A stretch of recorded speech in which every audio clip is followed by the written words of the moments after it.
Due respect যারা মৌলবীরা আছেন, ধর্ম বিশেষজ্ঞ যারা আর কি, মানে হুট করে গান হারাম বলে দেন, এটা হারাম ওটা হারাম, হ্যাঁ, আবার হারাম কাজ ওরা নিজেরাও করেন, মিথ্যে কথা বলেন, মিথ্যে কথা বলে ভোট চেয়েছেন। আমি তখন চিন্তা করলাম যে আমি তারেক ভাইকে আগে যেতে দিব। তো আমি বললাম যে আপনি আগে যান। না, বললেন না আপনি আগে যান। এরকম 5 মিনিট আমাদের একটু দেরি হলো এরকম। উনি আমাকে মানে উনি আগে যাবেনই না। তো ওনার সাথে এই যে সফরে গেলে কিন্তু মানুষ বোঝা যায়। আমি নেমে দেখলাম যে 500 লোক তাকে রিসিভ করার জন্য, সান অফ প্রাইম মিনিস্টারের ছেলে সে। খারাপ কাছে মানে খারাপ কিছু মানে তো ওরকম কিছু আমি করিনি, করতে মমতাজের জন্য ভোট চেয়েছি, ওটাই মনে করে পাঠিয়ে দিল যে আপনি যার সাথে ঘুরছেন এই যে এই জিনিসগুলো, তখন এটা খারাপ লাগে। এটা আমাকে বলতে পারতো যে ভাই এটা তো আপনি করেছেন, তো আমি বলছি বোর্ডলি, আমি দালাল না বলে আমার সৎ সাহস আছে বলেই আমি মিডিয়ার সামনে বলতে পারছি, আর বাকিরা তো ঘুমিয়ে আছে ঘরে। নোবেল এটা আসলে নামটা বললে শালা বিখ্যাত হয়ে যাবে। ওর আসলে ও পাগল, এইসব পাগল ছাগল, এই আমাদের তুমিও গান করো, হ্যাঁ, এটা শিল্পী নামের কলঙ্ক। আমি বলবো নেতা ভাই, নেতা হতে হয় নাকি? আমরা তো আছি, যেখানে যাবে একটা সম্মান, একটা চেয়ার তো দিচ্ছেই, পরিচিতি তো আছে, মানুষ পয়সা খরচ করছে কেন? কোটি কোটি টাকার মালিক কেউ চেনে না, এমপি মন্ত্রী হতে চায়। সব ফকরি কিন্তু আমরা ভিক্ষা চাই, যারা সবাইকে দিতে পারি না। অনেক সময় মোট খারাপ থাকলে আমি কিন্তু দিই না, যে তোরা আল্লাহ গরিব বানিস, তুই গরিবই থাক। কিন্তু একটা সময় গিয়ে না আবার খারাপ লাগে, যা এই লোকটার পা নাই হাত নাই, এরা দিতে হবে। তো দেখবো যে এই সব যেখানে যাই দারোয়ানরা থাকে, এরা কিন্তু আশা করে। আমি অন্তত না পারলেও 100 টাকা ওদের দিয়ে আসি।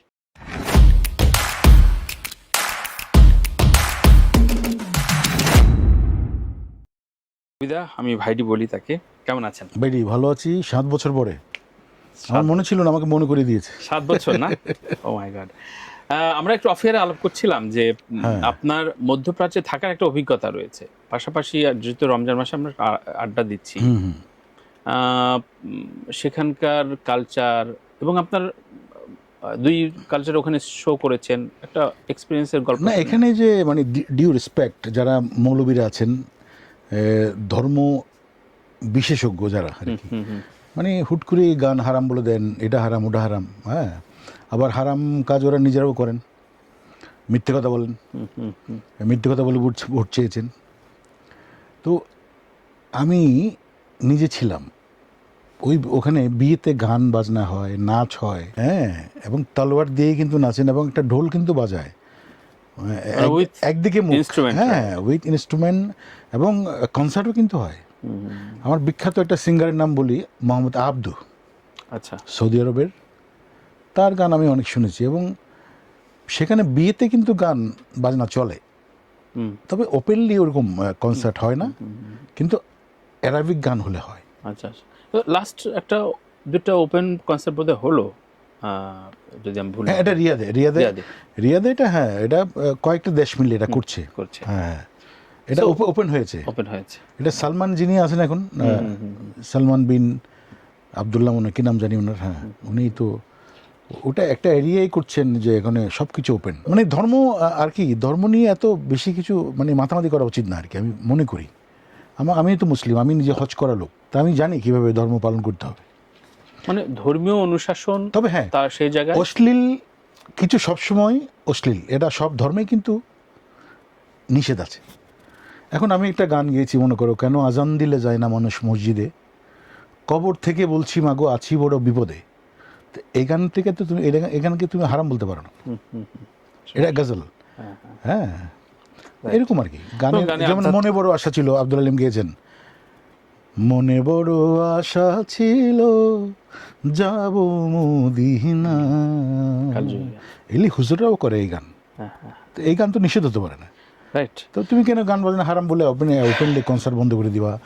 মানুষের বিনোদন দরকার আছে, একদম বিনোদন সব দেশেই হচ্ছে, তোমার বাহরাইন, দুবাই, যে দুবাইতে আমরা যাই, ওখানে ডিস্কো থেকে শুরু করে, হ্যাঁ, বার ওপেন আছে, তারপর মুজরা ওপেন, হ্যাঁ, সব কিছু এমনি কালচারালি ধরেন ইরান, তুরস্ক, মিশরের যে কালচার, হ্যাঁ হ্যাঁ, ওদের যে ফোক, ওদের ভীষণ রিচ, মানে এখানেই আমরা কিছু, মানে এটা খুবই সামান্য গোত্রীয়, যদি তারা টলে যে হারাম হালাল, যাই হোক, প্রায় 30 বছর হয়ে গেল, মানে 30 বছর পার হয়ে গেল না ক্যারিয়ারের, 3 যুগ, মানে আর কদিন পর 40-এ পড়বে ক্যারিয়ার। 88-এ আমি প্রথম হজ করেছি, তোমার এখন যে ধর্মমন্ত্রী, মানে আমার টেলিভিশনে যে আমি গায়ক হিসেবে ইন করলাম, এটা কিন্তু হুজুরদের মাধ্যমেই।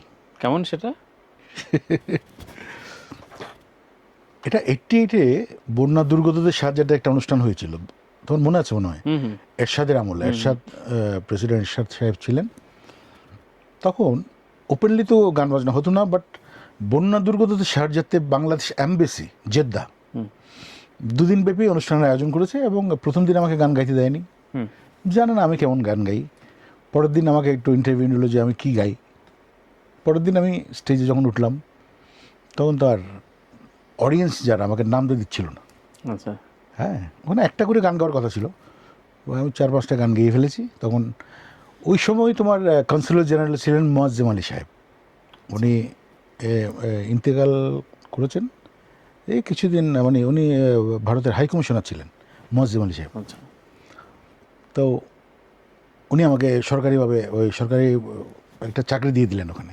আচ্ছা, আপনি মানে ভালোবেসে আর কি, অনারারি। হ্যাঁ, অনারারি একটা চাকরি দিল। তখন ওই সুবাদে মানে এই মন্ত্রীদের সাথে আমি হজ করতে গেলাম।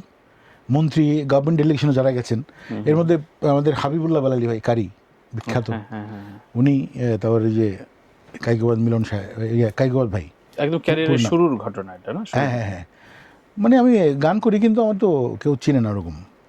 আমার চট্টগ্রামে আমাকে চিনে, ওই আমার এলাকায়, যে উনি গান করে। মানে ফার্স্ট অ্যালবাম বেরিয়েছে না, বের হয়, তখনও বের হয়। তো মানে আমার টেলিভিশনে গান গাওয়ার খুব ইচ্ছে। তখন কারি হাবিবুল্লাহ বালালি ভাই বললেন, ও হয় না হজের তো আরাফাতের মাঠে ওই যে শয়তানকে ঢিল টিল মেরে এটা রিল্যাক্স টাইম হয় না, ওই সময় তখন হাবিবুল্লাহ বালালি ভাই বললেন যে এই ও কিন্তু ভালো গান করে, রবি। বলেছে সেই দেখি শোনাম তো সবাই মিলে, মন্ত্রী আমাদের কাইকোবাদ ভাই, উনি একটা গজল তখন আমি শোনালাম। তখন ওরা খুব মুগ্ধ হয়ে শুনলো এবং বলল যে ওকে টেলিভিশনের সুযোগ করে দেওয়া হবে। আচ্ছা, কোনটা শোনাইছিলেন? হ্যাঁ, কোন গানটা, কোন গজল? ওই সময় একটা গজল, ওই যে মোহাম্মদ নাম যতই জপি, আচ্ছা আচ্ছা, আমাদের কাজী নজরুল ইসলামের, মোহাম্মদ নাম যতই জপি ততই মধুর লাগে, নামে এত মধু থাকে কে জানি তো আগে, মোহাম্মদ নাম যতই জপি।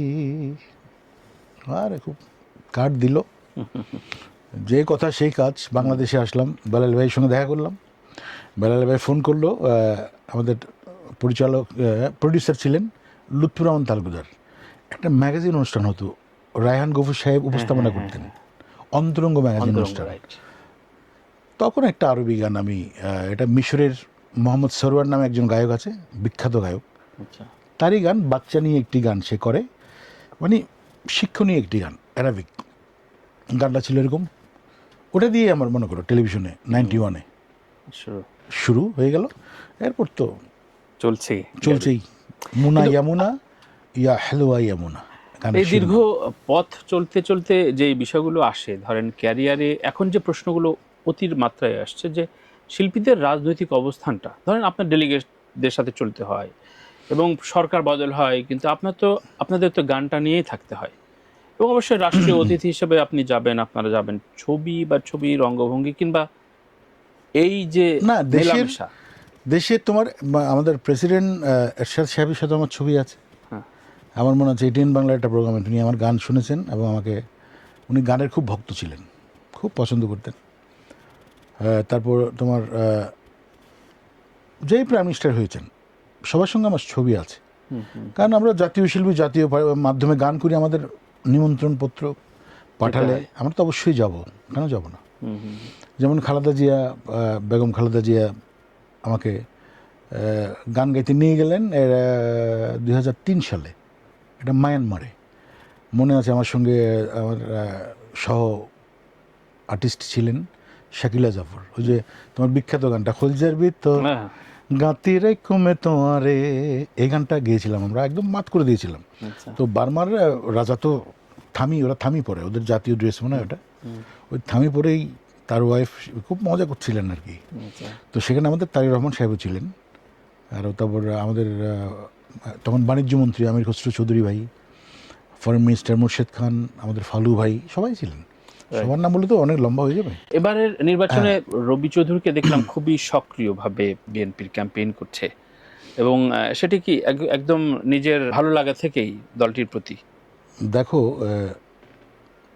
আমরা কিন্তু এই 18 মাস খুবই কষ্টের দিন গেছে, যারা মিউজিশিয়ান, হ্যাঁ, যারা এই সেক্টরে কাজ করেন। এটা একটা প্রেশার ছিল আমার মনে হয়, জামাতের দিক থেকে একটা প্রেশার মনে হয় ছিল। কনসার্টগুলো বন্ধ হয়ে যাচ্ছিলেন, কবর থেকে ওই যে লাশ বের করে পুড়ে ফেলছিলেন, তার বয়তীদের ধরে নিয়ে যাচ্ছেন। তো খুব অস্থির অবস্থায় আমরা, মানে মানসিক শিল্পীরা মানে আতঙ্কে ছিল সবাই।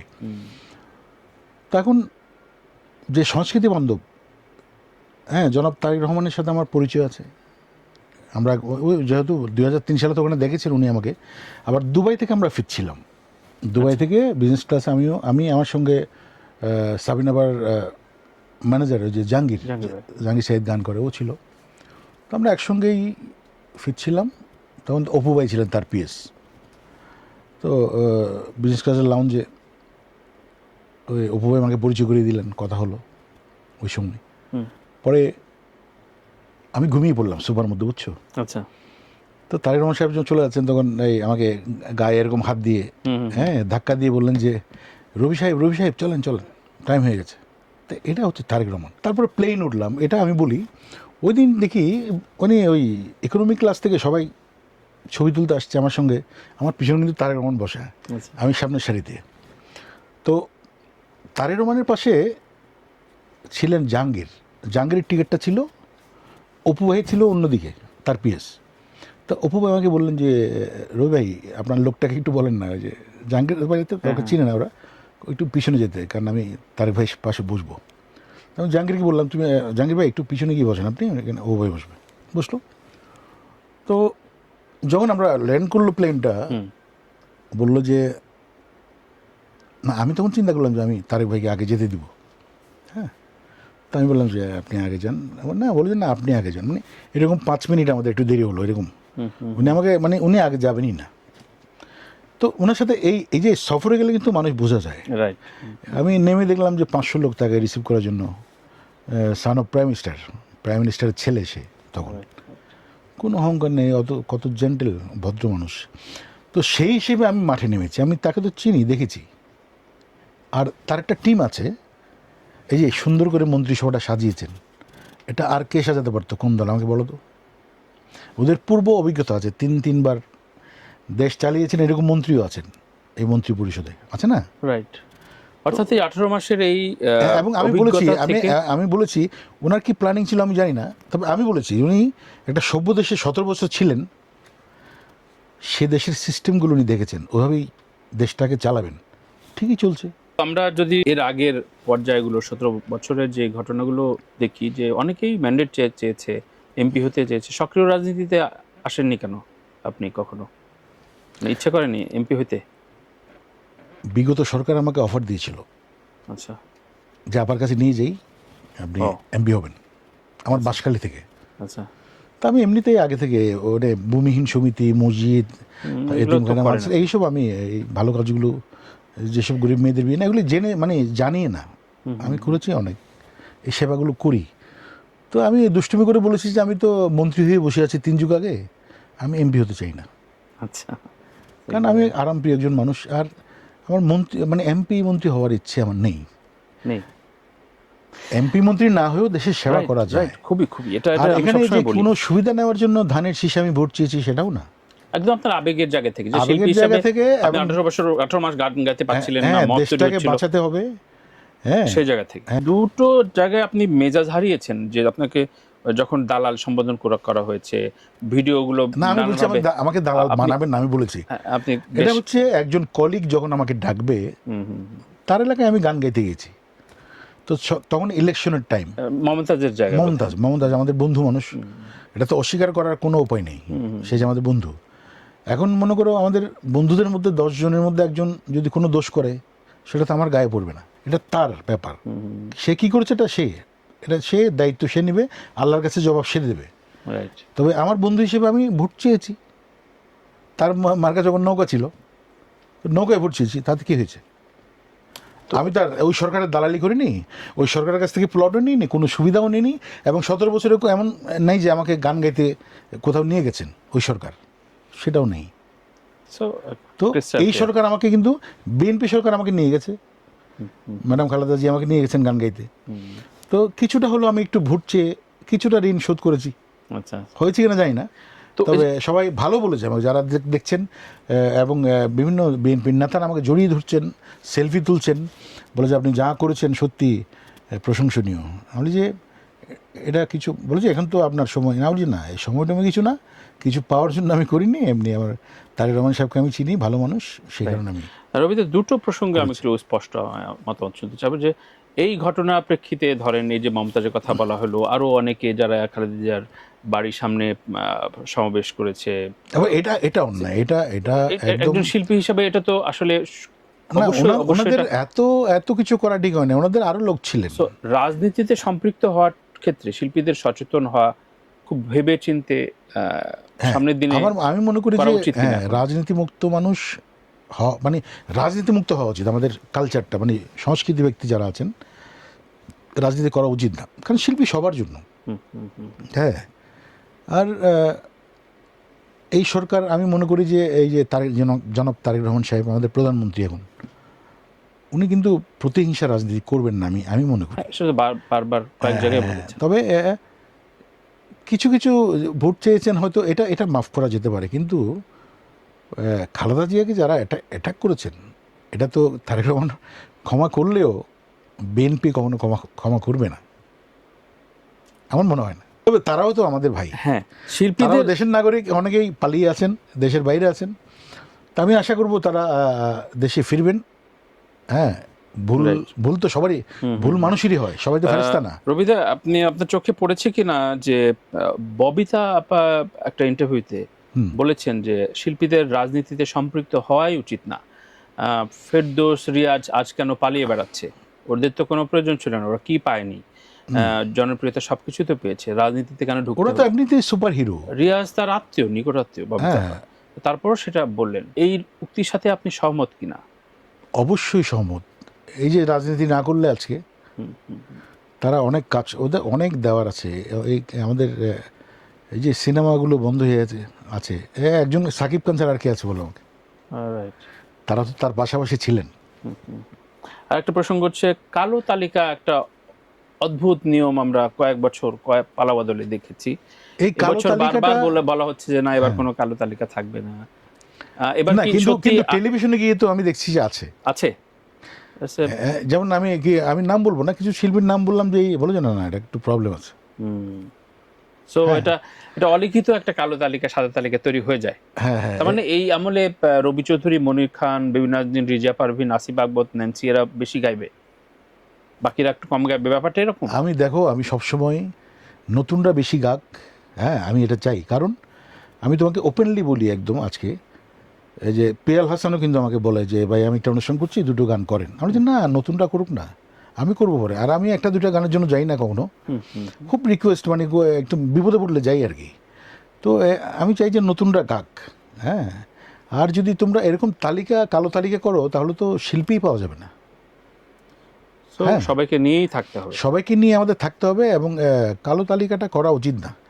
আমার মনে হয় যে যারা করেছেন তারা ভুল নিশ্চয়ই বুঝবেন।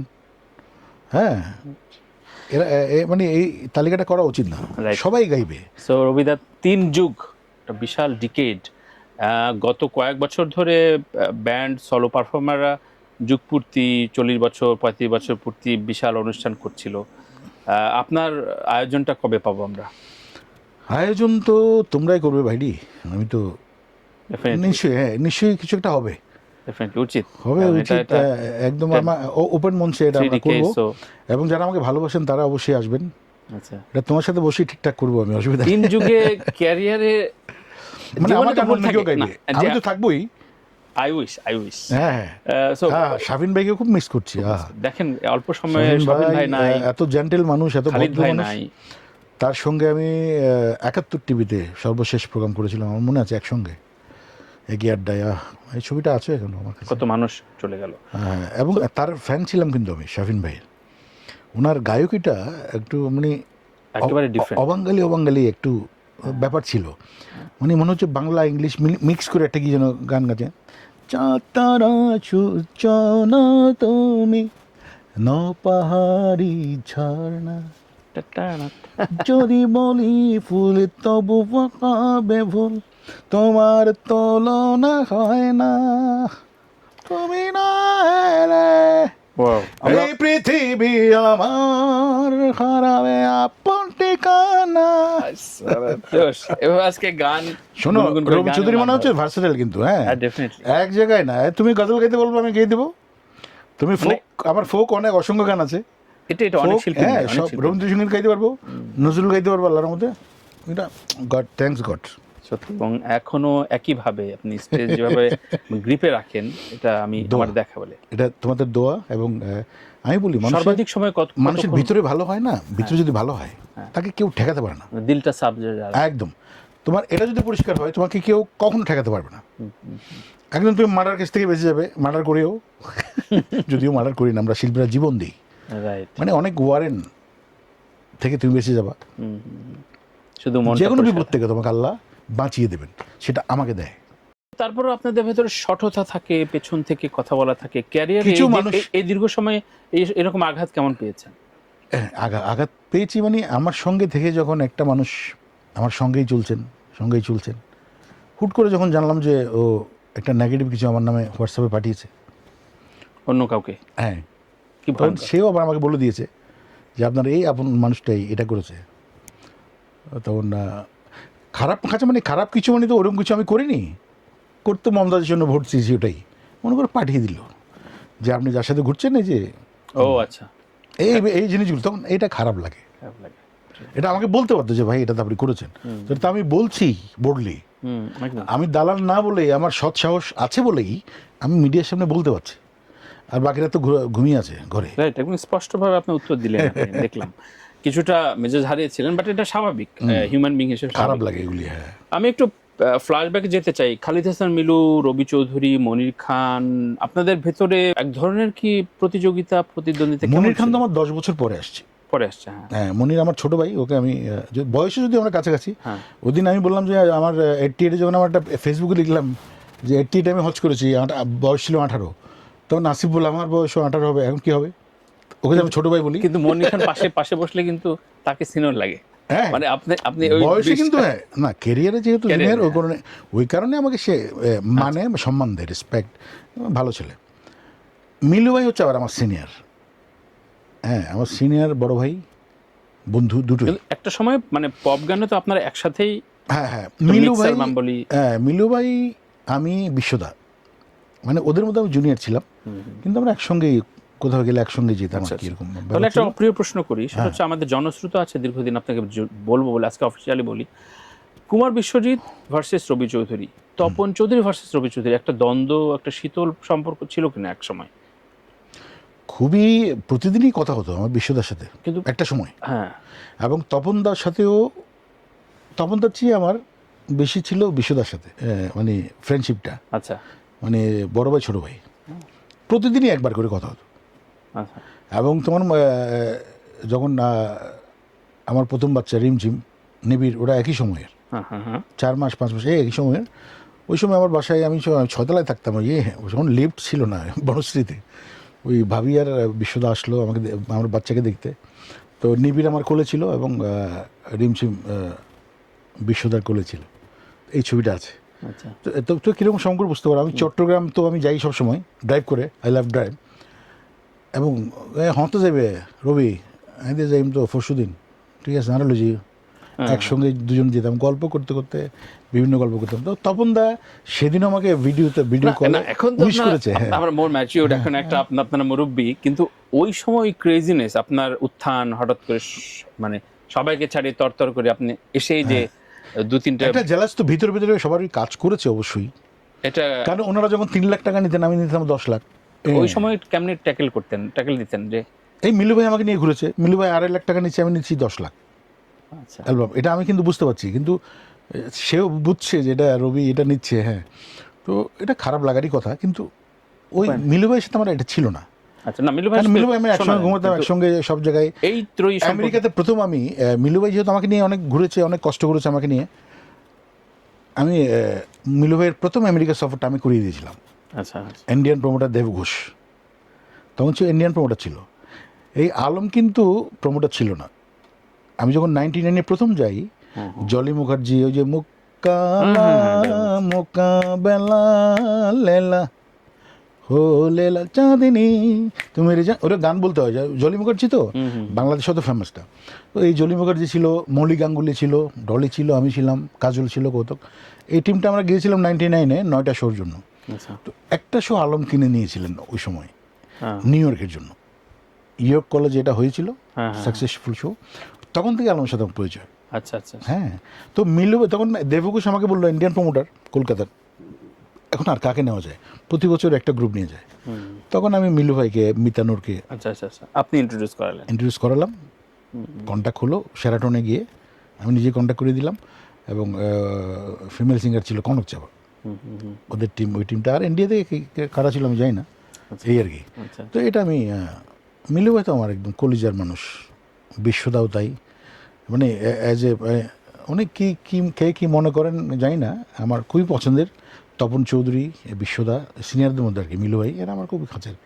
এবং সবাই, হাদি ভাই আমাকে খুব আদর করেন, সুবিধাও খুব আদর করেন। না, আপনাকে অপছন্দ করার মানুষ আমি খুব কম খুঁজে পাই। বশির আহমেদ, সবার সাথে আমার খুব ভালো একটা সম্পর্ক। এন্ড্রু কিশোর, বাচ্চু ভাই, বাচ্চু ভাই যখন আমার একটা অ্যাক্সিডেন্ট হলো, তখন একটা ফোন করে বললো যে তুই বাসে গিয়েছ গই। হ্যাঁ, এই কথাটা বলছি। আমরা যখন কথা বলছি তার ঠিক একদিন আগে আমরা আসলে 21 পদক পেলেন আয়ুব বাচ্চু। এবং এটা 21 পদক পেয়েছেন, তা আমরা অবশ্যই খুশি। আরও বেশি খুশি হতাম যদি উনি বেঁচে থাকতেন। বেঁচে থেকে আয়ুব বাচ্চু 21 পদক হাতে নিচ্ছেন, এটা আমার বেশি ভালো লাগতো। মরণোত্তর আই ডোন্ট লাইক। আপনিও তো জীবদ্দশায় প্রত্যাশা করেন। হ্যাঁ, যদি কেউ সম্মানিত করে, অনেকগুলো অ্যাওয়ার্ড পেয়েছে, কিন্তু ওইরকম জাতীয়ভাবে এইসব পুরস্কারগুলো যদি বেঁচে থাকতে দেয় তাহলে ভালো। আর না দিলে আমার কোনো আক্ষেপ নেই, কারণ আমি যা পেয়েছি, এই যে আমি রাস্তায় বেরোই, মানুষের যে ভালোবাসা পাই, এটাতে আমি হ্যাপি। শুভ্রদেব পেয়েছে, হ্যাঁ শুভদাও পেয়েছে। হ্যাঁ, সে তো অনেক সিনিয়র, অনেক আগে থেকেই।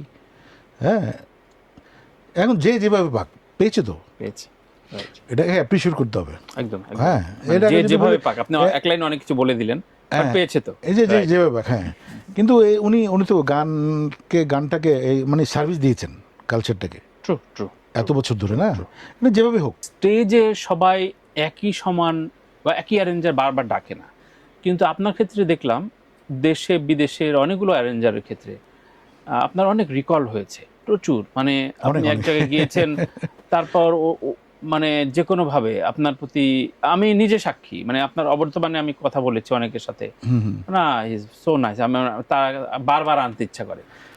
এইটা আসলে কেমনে, মানে মানুষের আসলে তুমি কি কোন জায়গায় কি সুপারস্টার কি মেগাস্টার, এটা পরের ব্যাপার। তুমি মানুষ হিসেবে তোমার বিহেভিয়ার কি, এই জিনিসটা কিন্তু ঠিক রাখতে হবে। তাহলে তুমি দীর্ঘদিন একদম শেষ নিঃশ্বাসের আগ পর্যন্ত তুমি কিন্তু বেঁচে থাকবে মানুষের মাঝে। আচ্ছা আচ্ছা। এবং মরার পরেও তোমাকে সবাই মনে রাখবে যে এই মানুষটি ভালো ছিলেন। রাইট, এই জিনিসটা খুব দরকার। আমরা মরে গেলে কবর জমি দিয়েছে না, বলে না মানুষটা কেমন ছিল, সবাই খারাপ থাকলেও বলে ভালো, কিন্তু যখনই ভালো মানুষ মরে যায় তার জন্য চিৎকার দিয়ে বলে যে মানুষটা ভালো ছিল। এবং আমি যোগ করি, সেটা হচ্ছে আপনি যে একটা কারণ আমি জিজ্ঞেস জানতে চেয়েছি, আপনি যেটা অনেক আর্টিস্ট অনেক মানে হার্ড টাইম দেয়, মানে এটা ছাড়া খাবে না, ওটা অমুক সুইট রুম ছাড়া থাকবে না, বা এই বিষয়গুলো ম্যাটার করে কিনা বিদেশের কনসার্টের ক্ষেত্রে, আপনি খুব সাবলীল সাধারণ থাকাটাকে মানে প্রেফার করেন কিনা? হ্যাঁ, আমি যেখানে ভালো থাকবো সেখানে, তখন মনে করো ঘুম থেকে উঠেই এক কাপ কফি তো 5 স্টার হোটেলে নাও পেতে পারি, একবার এসে জায়গা দুবার হবে না। তা আমি যদি একটা বাসায় থাকি, হ্যাঁ, ওখানে তো আমি সব কিছুই পাচ্ছি। আমার একটা ডিম পোস্ট করে দিবে, একটু চাটা পাচ্ছি, যেটা চাই, ভালোবাসাটাও পাচ্ছি। তো সেখানে তো কোনো সমস্যা নেই। হ্যাঁ, একটা সময় যদি 1 সপ্তাহের জন্য যায়, তো এটা অন্য ব্যাপার। তুমি একটা হোটেল নিবে, এটা ঠিক আছে, এটা চাই, বিজনেস ক্লাস টিকিট, এই টিকিটটা আমি চাই। কিন্তু তখন বাজেট থেকে একটু বলে যে একটু কম রাখেন, এটাও স্যাক্রিফাইস করি, কারণ আমাকে আরাম করে একটু যেতে হবে। নিজেকে তো হ্যাঁ, তবে কোনো পার্টিকে মানে পেইন দেওয়া, দেয় না। হার্ট পেইন দেওয়াটা, কিছু সিঙ্গারা করে মনে করো বাসায় ওই ডাল ভাত খায়, ওখানে গিয়ে তার ওই ইয়েটা ওই ছাড়া চলবে না। একদম এটা ছাড়া চলবে সেটাই, মানে সাবলীল এবং সহজ থাকাটা খুব জরুরি। হ্যাঁ, এটা খুব মানে পেইন। আর একটা অর্গানাইজার যখন একটা এতগুলো শিল্পী নিয়ে যায়, তার ওদের খেয়াল রাখাটাও কিন্তু খুব মানে রাইট, এবং তার মানসিক প্রবলেম প্রেশারটাও হয়ে যায়। হ্যাঁ, আসলে খেয়াল রাখা একটু দরকার। ভুল হতে পারে, এটাকে আবার একটু, যেমন লাকি আখান ভাই আমেরিকাতে প্রথম ট্যুর করেছিলেন আমার সঙ্গে। আচ্ছা, আপনার সাথে? হ্যাঁ, 2008-এ। আচ্ছা, তখন হাসান ছিলেন, প্রতীক নবী ছিলেন, আর কে ছিলেন, স্বীকৃতি, সুমি, শবনম, এরকম একটা গ্রুপ ছিল আমার সাথে। আচ্ছা, আচ্ছা। তো এই আমরা মেশিগানে যাচ্ছিলাম, কারণ লাকি ভাইয়ের এত খিদা লেগেছে, মানে সে পাগল হয়ে যাচ্ছে, মানে খিদা লেগেছে। হ্যাঁ, ও পার্টি শালারা উনি খাওয়াবে না, আচ্ছা, তা আমি নিজের টাকা দিয়ে খাওয়ালাম। লাকি ভাই। হ্যাঁ, এবং ওই যাওয়ার পরেও এই একই অবস্থা, খাওয়াটা টাইমলি দিচ্ছে না। তা আমি বললাম লাকি এখনকে আগে খাবার দিবেন, তারপর আমি গান গাইতে যাবো। ওরা তো আসলে জানে না, ওরা উনি ব্যস্ত রবি চৌধুরীকে নিয়ে। লাকি এখন একটা সিনিয়র মানুষ। হ্যাঁ, উনি একজন লেজেন্ড না। এই বিষয়গুলো কিন্তু খুব এই জিনিসটা কিন্তু আমি আবার আপনি মেনটেন করেন না? আমি মেনটেন করি, মানে সিনিয়র কেউ হলে, হ্যাঁ, হ্যাঁ, হ্যাঁ। যেমন ওদিন একটা অ্যাওয়ার্ড প্রোগ্রামে গেলাম, অ্যাওয়ার্ড তো একটা অসংখ্য অ্যাওয়ার্ড হয়, আজে বাজে অ্যাওয়ার্ড হয়, তাও গেছে হাদি ভাই। গত 18 মাসের মধ্যে 1800 আর হ্যাঁ, হ্যাঁ, হ্যাঁ, ওই একই ব্যানারে 3বার অ্যাওয়ার্ড করেছে। আবার দ্বিতীয়টা গেছি আমি, তৃতীয়টা আর যাইনি। শুধু কোটটা পাল্টে চলে গেছেন? না, যাইনি, আমি যাইনি, আমি অন্য প্রোগ্রামে চলে গেছি। আর এত অ্যাওয়ার্ড নিয়ে কী হবে? তো হাদি ভাই তো হাঁটতেই পারছিলেন না, তখন ওনাকে আমি মিডিয়া আমার ইন্টারভিউ নেবে, আমি না, হাদি ভাই ইন্টারভিউ নেন। আমি নিজে গিয়ে আমি দাঁড়িয়ে থেকে ওনাকে ইন্টারভিউ দেওয়ালাম এবং গাড়িতে উঠিয়ে দিলাম। তারপর আশেপাশে কিছু বলছে, এই জন্যই রবি চৌধুরী। এবং এটাই আসলে শিষ্টাচার। থ্যাংক ইউ রবিদা। আমরা আরো হাদি ভাইকে তো আমরা পাবো না, না, এই সম্মানটা যদি আমি একটু দোয়া নিতে পারি আমি তার কাছ থেকে, এটা আমার চলার পথে। রাইট, আমরা এরকম হয়তো আমার জুনিয়ররাও ওই দিন একটা তোমার একটা চয়ন আমাদের ইটালিতে প্রোগ্রাম করে, ওই ইউরোপে, বেলজিয়ামে, ও একটা পার্টি দিয়েছে সব জুনিয়ররা, মানে সিনিয়রদের মধ্যে মানে আমি আছি। আচ্ছা, তা আমি মনে হয় সবার বয়সে বড় মনে হয় আমি। তো এই জুনিয়ররা যে সম্মানটা আমাকে দেয়, এই যে ইমরান আমার একটা গান গেয়ে আমাকে শোনালো, পৃথিবীকে চিনি আর তোমাকে চিনি, অন্য কিছু আমি চিনি না, জীবনে তোমাকে চাই, মরণের পর কি তা জানি। এখন ডিটু গিয়ে দিলাম, আরে কিরে এটা তুমি শুনেছো? বলেছি হ্যাঁ, এটা আমি 2 দিন আগে শুনেছি, আপনার জন্য গাইলাম। তো এই যে সম্মানটা দিল আমাকে, এই যে সবাই একটু সেলফি এনে, ভালো, এটা বোঝা যায় দেখলে যে ওনাদের স্নেহ করি বলেই আমাকে ওনার সম্মান দেয়। রবিদের লাকি আখান প্রসঙ্গ যেহেতু আসলো, আমি একটু জানতে চাই আজম খান। এবং আজম খানের সাথে তো আমি বিদেশ ট্যুর করেছি, তার সাথে আমি জাপানে গেছি। একটা স্মৃতির গল্প একটু বলেন না, মানে শেষ দিকে উনি খুব চাইছিলেন একটু বাইরের। হ্যাঁ, তার সঙ্গে আমার জাপান যাওয়ার সুযোগ হয়েছে, কোরিয়া যাওয়ার সুযোগ হয়েছে, এবং একটা বড় শো ছিল। আচ্ছা, তবে লন্ডনের সবচেয়ে বড় শোটা আমরা করেছি, ওখানে আজম ভাই ছিলেন। একটা শানুমিয়া নামে একজন প্রমোটার ছিলেন, মারা গেছেন। আচ্ছা, এবং এই বাঙালি শোটা যেখানে হয়েছিল সেখানে শুধু ইন্ডিয়ান বড়, লতা মঙ্গেশকর থেকে শুরু করে কুমার শানু, মানে এই বড় বড় শোগুলো হয়। ওয়েমলি এরিনা, ওয়েমলিতে বড় হলটা, এখানেই আমাদের শোটা হয়েছিল, আমাদের প্রিয় হানিফ সঙ্গীত উপস্থাপনায়। এখানে অনেক বড় বড় শিল্পীরা ছিলেন। এর মধ্যে আজম ভাইয়ের কথা বলি, সাবিনা পাও ছিলেন, আজম ভাই, মিলু ভাই ছিলেন। আমি দেখেছি উনি উনি জুতা খুলে তারপর স্টেজে উঠতেন। আচ্ছা, তো ওখানে সিস্টেমটা হয়েছিল এরকম, হানিফ ভাই উপস্থাপনা করতে করতে টায়ার্ড হয়ে গেছে, তখন তো উনি নিজে পারফর্মও করতেন। তো উনি একটা সিস্টেম করে দিয়েছেন যে যখন গান করবে পরের জনকে ডাকবে। হ্যাঁ, আচ্ছা, মনে করো। হ্যাঁ, তো আমার দেখো, সাবিনা বা গেয়ে গেল, মিলু ভাই গেয়ে গেল, সাবাদানি গেয়ে গেল, আরও কে গেয়ে গেল, আগুন গেয়ে গেল, অনেকেই আরও শিল্পী ছিল। হ্যাঁ, তো সর্বশেষ হচ্ছে কিন্তু আজম খান। আর আজম খানের আগে আমি, ওই সব শিল্পী বাদ দিয়ে আজম ভাইয়ের আগে, মানে আজম খানের নামটা আমাকে বলতে হবে। ওই স্টেজে জড়িয়ে ধরা ছবি এখনও আছে আমার কাছে। তো তার গানের সাথে আমাদের গানের সাথে ফরেনার কিছু ডান্সার রেখেছিলেন, আচ্ছা 10-12 জন, মানে গানের সঙ্গে সঙ্গে ওরা পারফর্ম করেছেন। তো সেই যে ওনার আজম ভাইয়ের যে বিহেভিয়ারটা, এরকম ভদ্র মানুষ আমি আরেক দিল খোলা মানুষ, আমি মানে অনেক এরকম ভদ্র, তুমি তো নিশ্চয়ই ইন্টারভিউ হ্যাঁ, নিয়েছো, হ্যাঁ, এরকম ভালো মানুষ আমি আসলে আমি এত পাইনি। মাটির মানুষ একদম মাটির মানুষ, একদম কিসের স্টার, সুপারস্টার। উনি তো মেগা স্টারের উপরে। ওনার তো ড্রেস আপ না তো, উনি শুধু নামটাই এনাফ। হ্যাঁ, উনি কি স্যান্ডেল পরলেন না লুঙ্গি পরলেন নাকি খালি গায়ে, তাতে কিছু যায় আসে না, নামটাই আজম খান, গুরু আজম খান। গুরু বলতে একজনই, এখানে আমাদেরকে সবাই রাস্তায় গুরু বলে, কিন্তু আমরা গুরু একজনই, আজম খান, পায়োনিয়ার, সত্যি সত্যি লেজেন্ড। সম্প্রতি বেশ কয়েক মাস আগে আপনি একটা ইন্টারভিউতে এবার মানে এটা ভাইরালও হয়েছে, আপনি বলেছেন যে আমার পকেটে অনেকগুলো দেশের ভিসা আছে কিন্তু আমি কোথাও থাকি না, যাই না।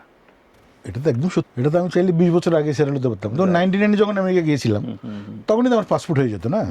থাকার চিন্তা কখনো আসে না মাথায়, কারণ তুমি তো নিজেই ছিলে, জানো আমেরিকার যে লাইফটা, এটা ওই যে বললেন না যে আমি তো যৌবনকালে ঠিক আছে, আপনি বললেন না যে আমি তো এলাকার মন্ত্রী গত 3 টার্ম ধরে, আর সত্যিও তো আপনারা মন্ত্রী পদমর্যাদা চাইতেও উঁচুতে, আমি হ্যাঁ আই বিলিভ, যেখানে যে একটা সম্মান তো দিচ্ছেই। হ্যাঁ, তো দেশের বাইরে, হ্যাঁ দেশের ভিসা অবশ্যই আছে। হ্যাঁ, 10 বছর আমি আমার কানাডা এখনো আছে, এই কিছুদিন আগে লাগালাম। তারপর লন্ডনের 10 বছর আছে, অস্ট্রেলিয়ার 3 বছর আছে, যেটা যখন দেয় ওই 5 বছর তো আছেই, 28 পর্যন্ত আছে তোমার আমেরিকা। 4টা দেশের ভ্যালিড ভিসা আছে। জামাত আসলেও আমি যেতাম না, that is a good point. চট্টগ্রামে সেটেল হতাম। কিন্তু অনেকের ভেতরে একটা শঙ্কা তৈরি হচ্ছিল যে না যাবে বোধহয় বাইরে চলে তবে যাওয়ার হিড়িক তো 5ই আগস্টের পরে কিন্তু আমি আমেরিকা গিয়েছিলাম। হ্যাঁ হ্যাঁ হ্যাঁ আপনার সাথে ইউএসএ তে কথা হচ্ছে, দেখা হয়নি বাট গিয়েছিলাম। তখন কিন্তু ওই শিল্পীদের মানে যারা লিস্টে আছে আর কি, যেতে দিচ্ছিল না। তো আমি গিয়ে বললাম কি আমার নামটা আছে নাকি লিস্টে, কই না বস, এরকম একটা সেলফি তুললো। তো আবার লাউঞ্জে বসছে, ওখানে দিকে পুলিশ টুলিশ ঘুরতেছে। আমি কি ভাই লিস্টে নাম আছে, কই না বস আপনি খান। কারণ ভাই কিছু দালালি তো করিনি। দালালি বলতে মানে সরকারের হয়ে কাজ করা, জব না করে যদি তুমি এরকম করে মানে সুবিধা নাও, এটাই দালালি। ক্যারিয়ারে এই যে একটা সময় না, দীর্ঘ সময় বলা যায় যে আপনাদের কোনো পেনশন নাই, সরকারি রাষ্ট্রীয় ভাতা পান না, এগুলো নিয়ে অনেকবার অনেক শোতে আমরা অনেক কথা বলেছি। আপনি এই নতুন সরকার, আপনার প্রিয় সরকার, আমাদের আকাঙ্ক্ষার সরকারের কাছে আসলে কোনো ওয়ে অফ মানে প্রসেস আছে কি না আদৌ, না নয়তো ওই যে আবারও কি প্রধানমন্ত্রীর কাছ থেকে তহবিল থেকে টাকা নিয়ে আমাদের আসলে আমাদের একটা ফান্ড করা উচিত, এবং শিল্পীদের এই যে দুস্থ নামটা যেন না থাকে, সেরকম কিছু ব্যবস্থা নিশ্চয়ই সরকার করবেন। আমরা তো এখন তো উনি ব্যস্ত আছেন, এখন ওনাকে ডিস্টার্ব করবো না, তারেক রহমান সাহেবকে। একটা সময় গিয়ে আমরা শিল্পীরা বসবো, তার সঙ্গে বসে এই ব্যাপারগুলো ঠিক করতে হবে। এই যে যেমন এই যে এখন সিস্টেম চালু হলো ব্যান্ডদের দেওয়া, হ্যাঁ এটা তো 21শে পদক কখনো কল্পনাই করেনি, ওয়ারফেসকে দিল অভিনন্দন। বাচ্চু ভাই একটা মানে ইনস্টিটিউট, উনি তো আইয়ুব বাচ্চু এনাফ, LRB দরকার নেই। তো এখন আমি শুধু ফিল্মে না, এখন তো ফিল্ম কম হচ্ছে, যে কোনো গান অডিওতে যদি ভালো হয়, এই গানটাকেও জাতীয় পুরস্কার মানে এটা খুবই জরুরি, মানে অডিওর কোনো গান স্বীকৃতি পায় না, তাহলে স্বীকৃতি পাবে যে কোনো। আমি যারা ফিল্মে গান ওরা কি জাতীয় পুরস্কার পাবে না কেন? এই জিনিসটা আমি বলবো তারেক রহমান সাহেবকে, যদি কখনো দেখা হয়। হ্যাঁ, আর আমাদের শিল্পীদের দলীয়ভাবে লোগো লাগানো যাবে না, এই জিনিসটাও বলবো। দলদাস হওয়া যাবে না, শিল্পীদের একদম রাজনীতিমুক্ত থাকতে হবে। আচ্ছা, তার মানে এবার যদিও কোনো দলই কোনো শিল্পীকে আলাদাভাবে মনোনয়ন দেয়নি, এটা গুড সাইন। হ্যাঁ, দেয়নি। আপনি এই ধারাবাহিকতাটা রাখতে বলছেন, এটা উচিত। হ্যাঁ, যে শিল্পীরা যার পছন্দ থাকতে পারে, কে কোথায় ভোট দেবেন, তাই বলে শিল্পীরা তো আর জামাতে ভোট দেবেন না, ধানের শীষে ভোট দেবেন। গত পরশু বা তার আগে একটা পুরনো গান শেয়ার করে বলেছেন যে আমি এই বেয়াদবকে নিয়ে গান তৈরি করেছিলাম। এটা একদম কুলাঙ্গার শালারা। নোবেল প্রসঙ্গে আসি। নোবেল এটা আসলে নামটা বললে শালা বিখ্যাত হয়ে যাবে। ওর আসলে ও পাগল, এইসব পাগল ছাগল। এই আমাদের তুমিও গান করো, হ্যাঁ, এটা শিল্পী নামের কলঙ্ক আমি বলবো। তোর বিয়ে কর, তুই 100টা বিয়ে কর না, সমস্যা নাই তো, এটা মিডিয়াতে আসতে হবে। মানে কিছুদিন আগে ট্রল দেখলাম যে প্রত্যেকটা আমলে শেখ সব হাসিনা আমলেও সরকারের আমি লিখেছি তো, হ্যাঁ, সব সরকারের আমলেই জেলে গেছে, তারপরেও তার এইসব কেন আমি বুঝলাম না। এবং তাকে যারা প্রমোট করছে ওদেরকে আমি ধিক্কার জানাই। এই যারা প্রমোট করে এর মধ্যে আমাদের কাজের মানুষরাও আছেন। হ্যাঁ, সাউন্ড টেককেই বলবো বাউল ভাই কেন আপনি কোনো শিল্পী, আমি নিজে পার্সোনালি বাউল ভাইকে বলেছি যে তাকে এরকম শিল্পীদের তো প্রমোট করা উচিত না, কারণ সোসাইটি তো আসলে এটা তো আমাদের সমাজ। মানে আমরা মানে শিল্পীরা তো সাধারণ মানুষও এইসব কাজ করেন, কিন্তু এই ছেলেটা বেশি বেশি বেশি বলবো আর কি। ট্রু, মানে এটা আমার সামনে কখনো পড়েনি, পড়লো তো একদম নিজেরাও বিব্রত হন নিশ্চয়ই। আমার সামনে তো পড়বেই না সে। একবার নাকি আমার শিষ্য একটা আছে অপু রেহান, ও ওই মগজার তাজে নাকি খেতে গেছে, তো দেখতে আমার মতো লাগে দূর থেকে, ও আমাকে ওকে দেখে দেখে পালাচ্ছিল। আমি যে তোকে আমি মনে করেছি যে রবি চৌধুরী মনে হয়। তো তাকে পেলে আমি একটা সাইজ করবো, জানি জিজ্ঞেস করবো আসলে কি, ও কি মেন্টালি সমস্যা নাকি আর কি। স্টেজে মাইক্রোফোন ভেঙে ফেলছে, তার রুজি রুটি তো ওটাই, ওটা তুই ভাঙবি কেন? মানে এগুলো নিয়ে আর মাতাল হয়ে গান গাইতে হবে না, তোর তো গড গিফটেড একটা ভয়েস আছে, খুবই ভালো ভয়েস। মাতাল হয়ে গান গাইতে হবে কেন? তুই এমনি মাতাল হয়ে বাসায় পড়ে থাক। দুঃখজনক। বলা হচ্ছে যে আপনারা যারা এই যে, এবং যেই নারী অপবাদ দিচ্ছে ওই নারীকেও বিয়ে করে ফেলছে, হ্যাঁ, নাহলে আবার ওই যে জেলে থাকতে হবে, আবার ছেড়ে দিচ্ছে। এই দুদিন পরে দেখো আরেকজনকে ধরবে ওকে ছেড়ে দিয়ে। মানে এই গল্প শেষ হবে না, মানে ও না না মানে সত্যি সত্যি। তবে এটা আমাদের কলঙ্ক থাকে না, অনেক কিছু কুলাঙ্গার ওর সাথে মন্দ সবসময় থাকে, মানে ভালোটা ডিলাইট হয় না। রবিদা সাউন্ডটেক প্রসঙ্গে যদি আসলেন, সাউন্ডটেক সঙ্গীতা একটা রাভেল কোম্পানি, একসময় ক্যাসেট জগতে আপনারা মানে কাঁপিয়ে বেরিয়েছেন। ওই সময়ের একটা ঘটনা বলেন। সেলিম খান এবং সুলতান মাহমুদ বাবুল দুজনেই ভালো মানুষ, দুজনেই ভালো। এটা যেহেতু ব্যবসায়িক প্রতিযোগিতা ছিল। সেলিম খান আমার 1994-এ 93-তে আমাকে অ্যালবাম করায় কলকাতায়। আচ্ছা, রকেট মন্ডল অ্যারেঞ্জমেন্ট করে এবং প্রণব দার সুর, প্রিয় প্রণব ঘোষ। এবং ওই সময় আমার একটা 94 একটা ক্যালেন্ডার বের করেছিলেন এই সেলিম খান। ওই সময় কোনো শিল্পীর ক্যালেন্ডার বের হয়েছে বলে আমার মনে হয় না, 94-এ। তো সেই সম্মান আমাকে দিয়েছিলেন এবং যেটাই বলতাম। পরে বাবুল ভাই তো আমাকে আফতাবনগরে প্লট দিলেন, আরও অনেক কিছু গুলশানে কিনেন, ফ্ল্যাট পয়সা আমি দিব না। বাবুল ভাই তো এরকম উদার মনের মানুষ।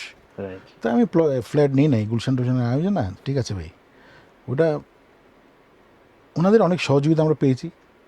তো এখন যে ব্যাপারটা হচ্ছে, কিছুদিন আগে আমাকে বাবুল ভাই ফোন করে বলেছিলেন যে আপনি তো কিছু পাবেন, আমি একদিন আসবো আপনার বাসায়। তা আমি ওরকম কিছু চাইনি ফোন করে। আসলে হয়তো এখন তো রয়্যালিটি আছে, সিস্টেম আছে ইউটিউবে, যেটা পাচ্ছে এই গানগুলো না, কিছু তো আমরা পাবোই নিশ্চয়ই। রাইট, ও আপনাকে ফোন করে বলেছিল, হ্যাঁ। আমি আর করিনি, আমি হয়তো চাইও নি ওরকম কোনো। অনেকে হয় না যে মামলা, অনেকেই তো করেছে, হ্যাঁ অনেকেই মামলা, আমি করিনি। তো এটা মামলা করার দরকার নেই, এটা নিজেদের মধ্যে কথা বলে নিব, এটাই তো ভালো। Right right. যেহেতু আমার একটা চ্যানেল আছে, আমি তো গান দিচ্ছি। চ্যানেল প্রসঙ্গ যেহেতু আসলো, নতুন গান আপনারা প্রকাশ করছেন না নিজের? বাবুল ভাই আমাকে অনেকবার বলেছে, আমি নিজে ইন্টারেস্টেড হয়নি। হয় না, মানে মানুষের অনেক গেয়েছি তো, নতুনরা গান না, এরকম ব্যাপারটা চলে আসছে আমার মাঝে। তারপর এখন করছি, আমার অনেকগুলো গান আছে, 100টা গানের প্রজেক্ট। মানে পুরনো 50টি গান আমি নতুন করে করছি এবং নতুন কিছু গান 50টা আমি করছি। আচ্ছা আচ্ছা, এগুলো আমার চ্যানেলেই আমি রাখবো। কিছুদিন আগে আসিফ বললো যে এই মিউজিক ইন্ডাস্ট্রি বলে এখন আর কিছু নাই, আপনিও কি তাই মনে করছেন? না, আমি এটা দ্বিমত পোষণ করছি, যেহেতু অন্য কিছু করছে বলে এটা বলছে। হয়তো ওই যে ক্রিকেট নিয়ে ব্যস্ত এখন, তারপরে এখন তো আবার নতুন হলেন গেম ডেভেলপমেন্টের চেয়ারম্যান, ওদিকে ব্যস্ত আছে হয়তো, সেই কারণেই বলেছে। না, যারা গান, যাদের রক্তে গান আছে, হ্যাঁ, যেমন আমি গান ছাড়া আর কিছু বুঝি না, আমাকে গান গাইতেই হবে। মিউজিক ইন্ডাস্ট্রি ডেভেলপ হচ্ছে তো, নতুনরা তো অনেক ভালো ভালো কাজ করছে। ডেফিনেটলি। হ্যাঁ, তো এটা মিউজিক ইন্ডাস্ট্রি বন্ধ হবে কেন? আরও ভালো হচ্ছে, আপগ্রেড হচ্ছে তো। বড় বড় প্রজেক্টে এক ধরনের সিন্ডিকেশন থাকে, আপনি কি এটা আপনার নিজের ভাবনায়, নিজের জায়গায় একটু অনুভব করেছেন কিনা? মানে অনেক বড় বড় প্রজেক্ট যদি বলি, কোক স্টুডিও বা এই মার্জিনের, হ্যাঁ, তো সেক্ষেত্রে এটা তো পছন্দের লোক থাকে ওদের কিছু। যেমন পার্থবড়ু একটা করতো, এটা তার পছন্দের লোক দিয়ে করিয়েছে। তো ও হয়তো আমাকে বলেনি ওই গান আমি গাইবো না বলে। মানে পছন্দের লোক হয়ে ওঠেন এরকম? না, পার্থবড়ু তো আমার পছন্দেরই মানুষ। হয়তো আমাদের কিছু একবার দ্বন্দ্ব লেগেছিল একটা ব্যাপারে, যে আমার একটা গান ছিল, হালাসান গলার মালা আচ্ছা, ফ্যাটফুরে দে তো আল্লাহ, এটা আমাকে না বলে সে ফিল্মে লাগিয়েছে। এই গানটা অ্যালবাম আমি গিয়েছি, তো অ্যালবাম তুমি সাক্ষী। ওই টিঙ্কু টিঙ্কু হ্যাঁ হ্যাঁ হ্যাঁ, আরে আমার আলিঙ্গন সামনে, আলিঙ্গন আলিঙ্গন, হ্যাঁ। ওই গানটা তো সারা রাত করেছিলাম। ধরে। তো এর কত বছর আগে, 2006-এ যখন ডক্টর ইউনুস হলো, নোবেল পেল, নোবেল পেল, right. তাকে আমি উৎসর্গ করলাম এই অ্যালবাম। তো এই গানটা আমাকে না বলে ওই যেখান থেকে আমি কিনেছিলাম, যার কাছ থেকে, আমানুল্লাহ, আচ্ছা, এখানে আবার অর্ধেক গান 50% আমার লেখা, এটা আমি একটু মডিফাইড করেছিলাম। হ্যাঁ, কথা চেঞ্জ করেছিলাম। তো ওর ছেলেকে আবার টাকা দিয়ে এসে এটাকে হালাল আপনাকে করতে জানাই। চেয়েছে, আচ্ছা, কিন্তু আমার কাছে তো একটা অনুমতি নেওয়া উচিত। রাইট। এখন মন শুধু মন চেয়েছে, হ্যাঁ, আমি যে লিখেছি তার কাছে যাই, ভাই এটা একটু আমি গাইতে চাই, আপনি কিছু টাকা রাখেন, ফিল্মে লাগালাম, আমার তো অনুমতি নেওয়া উচিত সোলসের কাছে। একদমই। আপনার গান কাভার করলে আপনি কি খুশি হন?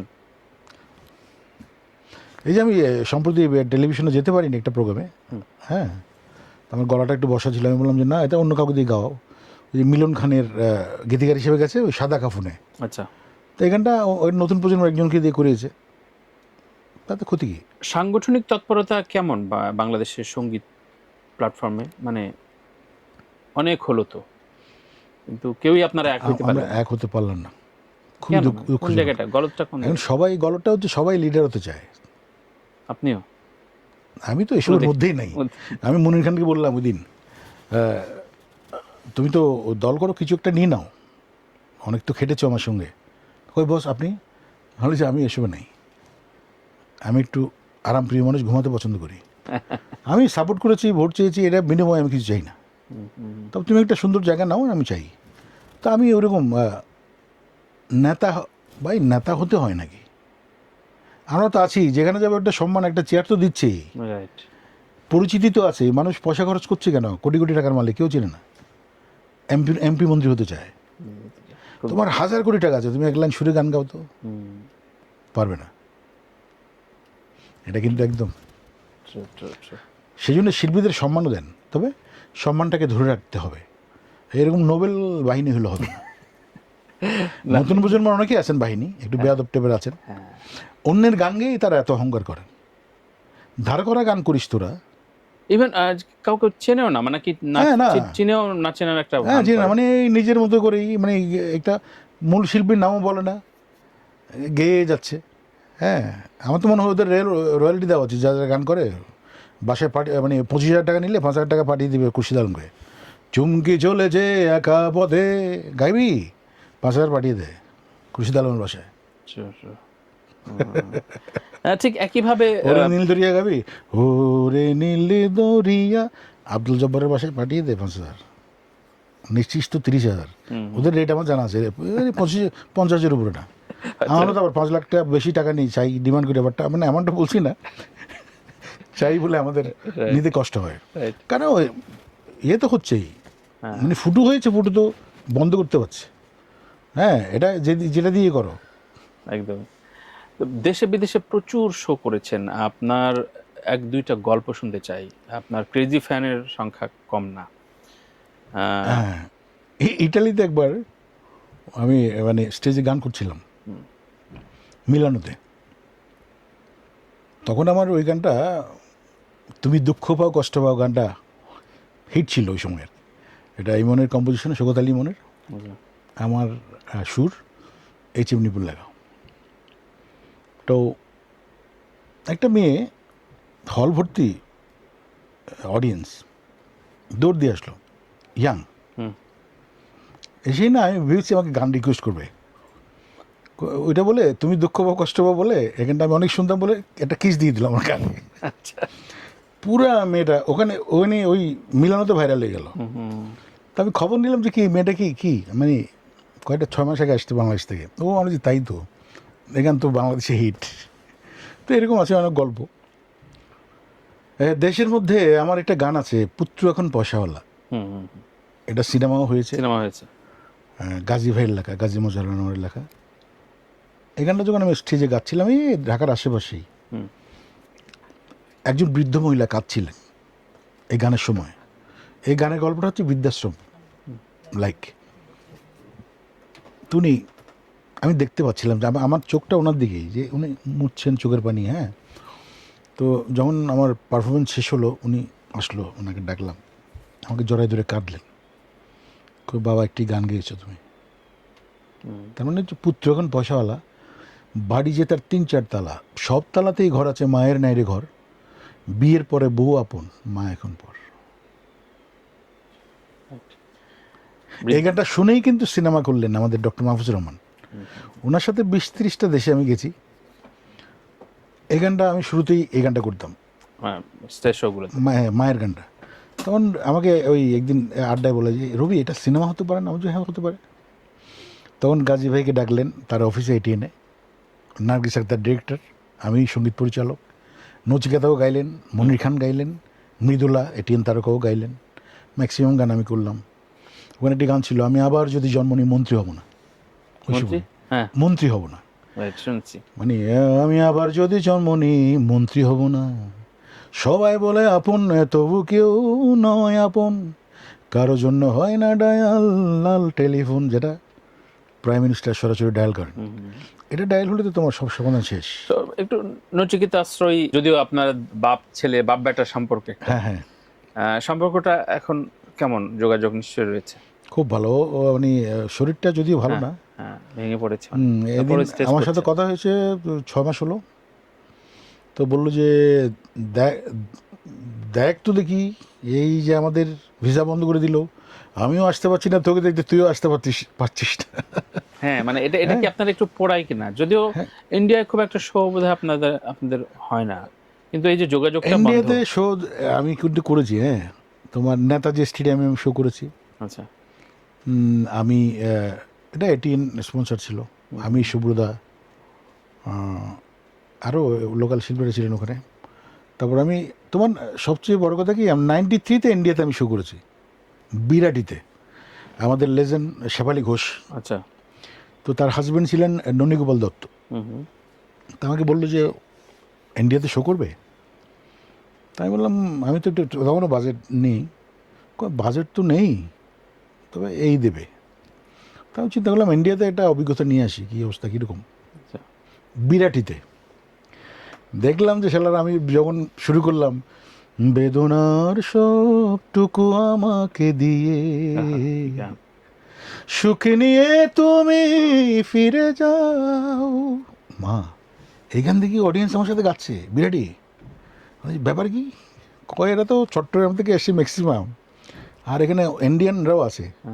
তো আমাকে বলছে এই আপনারা অপেক্ষা করুন, মানে আমার জন্য আমার ক্রেজ আছে এটাই বুঝতে পেরেছি। মানে যেহেতু বাংলাদেশের বর্ডার তো, বা কাছাকাছি অনেক বাংলাদেশিরা ওখানে। পরে রবিবাবু আসবেন, আপনারা অপেক্ষা করুন। দেখলাম অডিয়েন্স আমার সঙ্গে গাছে। আবার একটা মেয়ে পাগল হয়ে গেলো বিয়ে করার জন্য। তো পাগল হলো, মেয়েটার পরিচয় দিই। শুনলাম যে আমাদের উমা খান যে আছে, হ্যাঁ, উমা খানের হাজব্যান্ড শিশির বাবু, প্রথম হাজব্যান্ড সম্ভব, তার মেয়ে। আচ্ছা। তো মেয়েটা একটু দেখতে কালো, তো আমি তো তখন বাচ্চা মানুষ, আসছে পাগল আমাকে বিয়ে করবে আমাকে। হ্যাঁ, তো শেফালি ঘোষ বলে কি, এই হারে বিয়ে করতেছে অদ্ভুত, তুই ইতে মুসলমান নিয়ে, মানে আমি মুসলিম আর কি। শেফালি দি মাটির মানুষ ছিলেন। প্রবাল চৌধুরী, উমা খানও ভালো, উমা তো খান হয়েছে পরে, হেলাল খানকে বিয়ে করে, হেলাল ভাই। প্রবাল চৌধুরী, কল্যাণী ঘোষ ওনার ওই যে শিল্পী ছিলেন, স্বাধীন। এই যে ভারত বাংলাদেশ সম্পর্ক কোন জায়গাটায় আপনি প্রত্যাশা করেন? আরেকটা শো করেছি আমি হাই কমিশনে। আচ্ছা। বাংলাদেশ হাই কমিশনে কলকাতায় গান গেয়েছি। পারফর্ম করেছি। ভারত বাংলাদেশ সম্পর্কটা কিভাবে দেখতে চান আপনি একজন শিল্পী হিসাবে? সুন্দর হওয়া উচিত আমি মনে করি। আমাদের আসলে এই আজকে দেখো তুমি নিউ মার্কেট গেলে ফাঁকা, আমরা দেখতে পাচ্ছি। ওদেরটা? হ্যাঁ ওদেরটা Already ফাঁকা, কিন্তু প্রতিবেদন হ্যাঁ হয়েছে ওই এলাকাটা কিন্তু আমরা বাংলাদেশিরাই মানে মোটামুটি জমিয়ে রাখতাম আর কি। তারপরে যে আমরা এনডিএতে অনেকগুলো গান ট্র্যাক করে, হ্যাঁ ইন্ডিয়ান আমার প্রথম শো কিন্তু আমেরিকাতে ইন্ডিয়ান মিউজিশিয়ান যারা কুমার শানুর সাথে বাজায়, আচ্ছা আচ্ছা, অমিত কুমারের সাথে বাজায়, মিতালিদির সাথে বাজায়, যে বাবু আদা, গোপাল, সঞ্জয় মারা গেছে, ও কিবোর্ড বাজাতো, রকেট মন্ডল গিটার, আমার টিমটা ছিল ইন্ডিয়া কলকাতার, ইভেন যেহেতু ইন্ডিয়ান প্রমোটার ওই কারণে। রকেট মন্ডল, দুর্বা দলদা, এগুলো তো আপনারাই বাংলাদেশে ক্যাসেট হ্যাঁ কভারে বাংলাদেশে ওটা বোঝাই যায়, মানে আপনারাই কম্পোজিশন শুনলেই বোঝা যায়। শুনলে হ্যাঁ দুর্বলটাও ভালো musician, arranger. Right. Pranab Ghosh সম্পর্কে একটু শুনতে চাই। প্রণব ঘোষ তোমার একটা কলিজার কথা বললে এখন, মানে ওনার নামটা যখনই আসে না, মানে কলিজায় একটু আঘাত লাগে যে এরকম একটা মানুষ এত হাসাতো আমাদেরকে, তুমি তো জানোই, এত মজা করতো। মনে করো হঠাৎ মনে হলো আড্ডার মধ্যে অমিতাভের মতো নাচলো, অমিতাভ বচ্চন গোবিন্দের মতো নাচলো, এরকম মজা করে করে উনি সুরগুলা করতেন। এবং এত কম সময়ে যে সুর করে, এত ভ্যারাইটি দিয়ে, এত ভ্যারাইটি দিয়ে, এত নোটের ভেরিয়েশন, এই একমাত্র লোক আমি দেখেছি। আমার তো অসংখ্য গান, এর মধ্যে তোমার কথা, তোমার লেখাতেও আছে যে কতটা শ্রাবণ জলে ভিজিয়েছ তুমি আমাকে,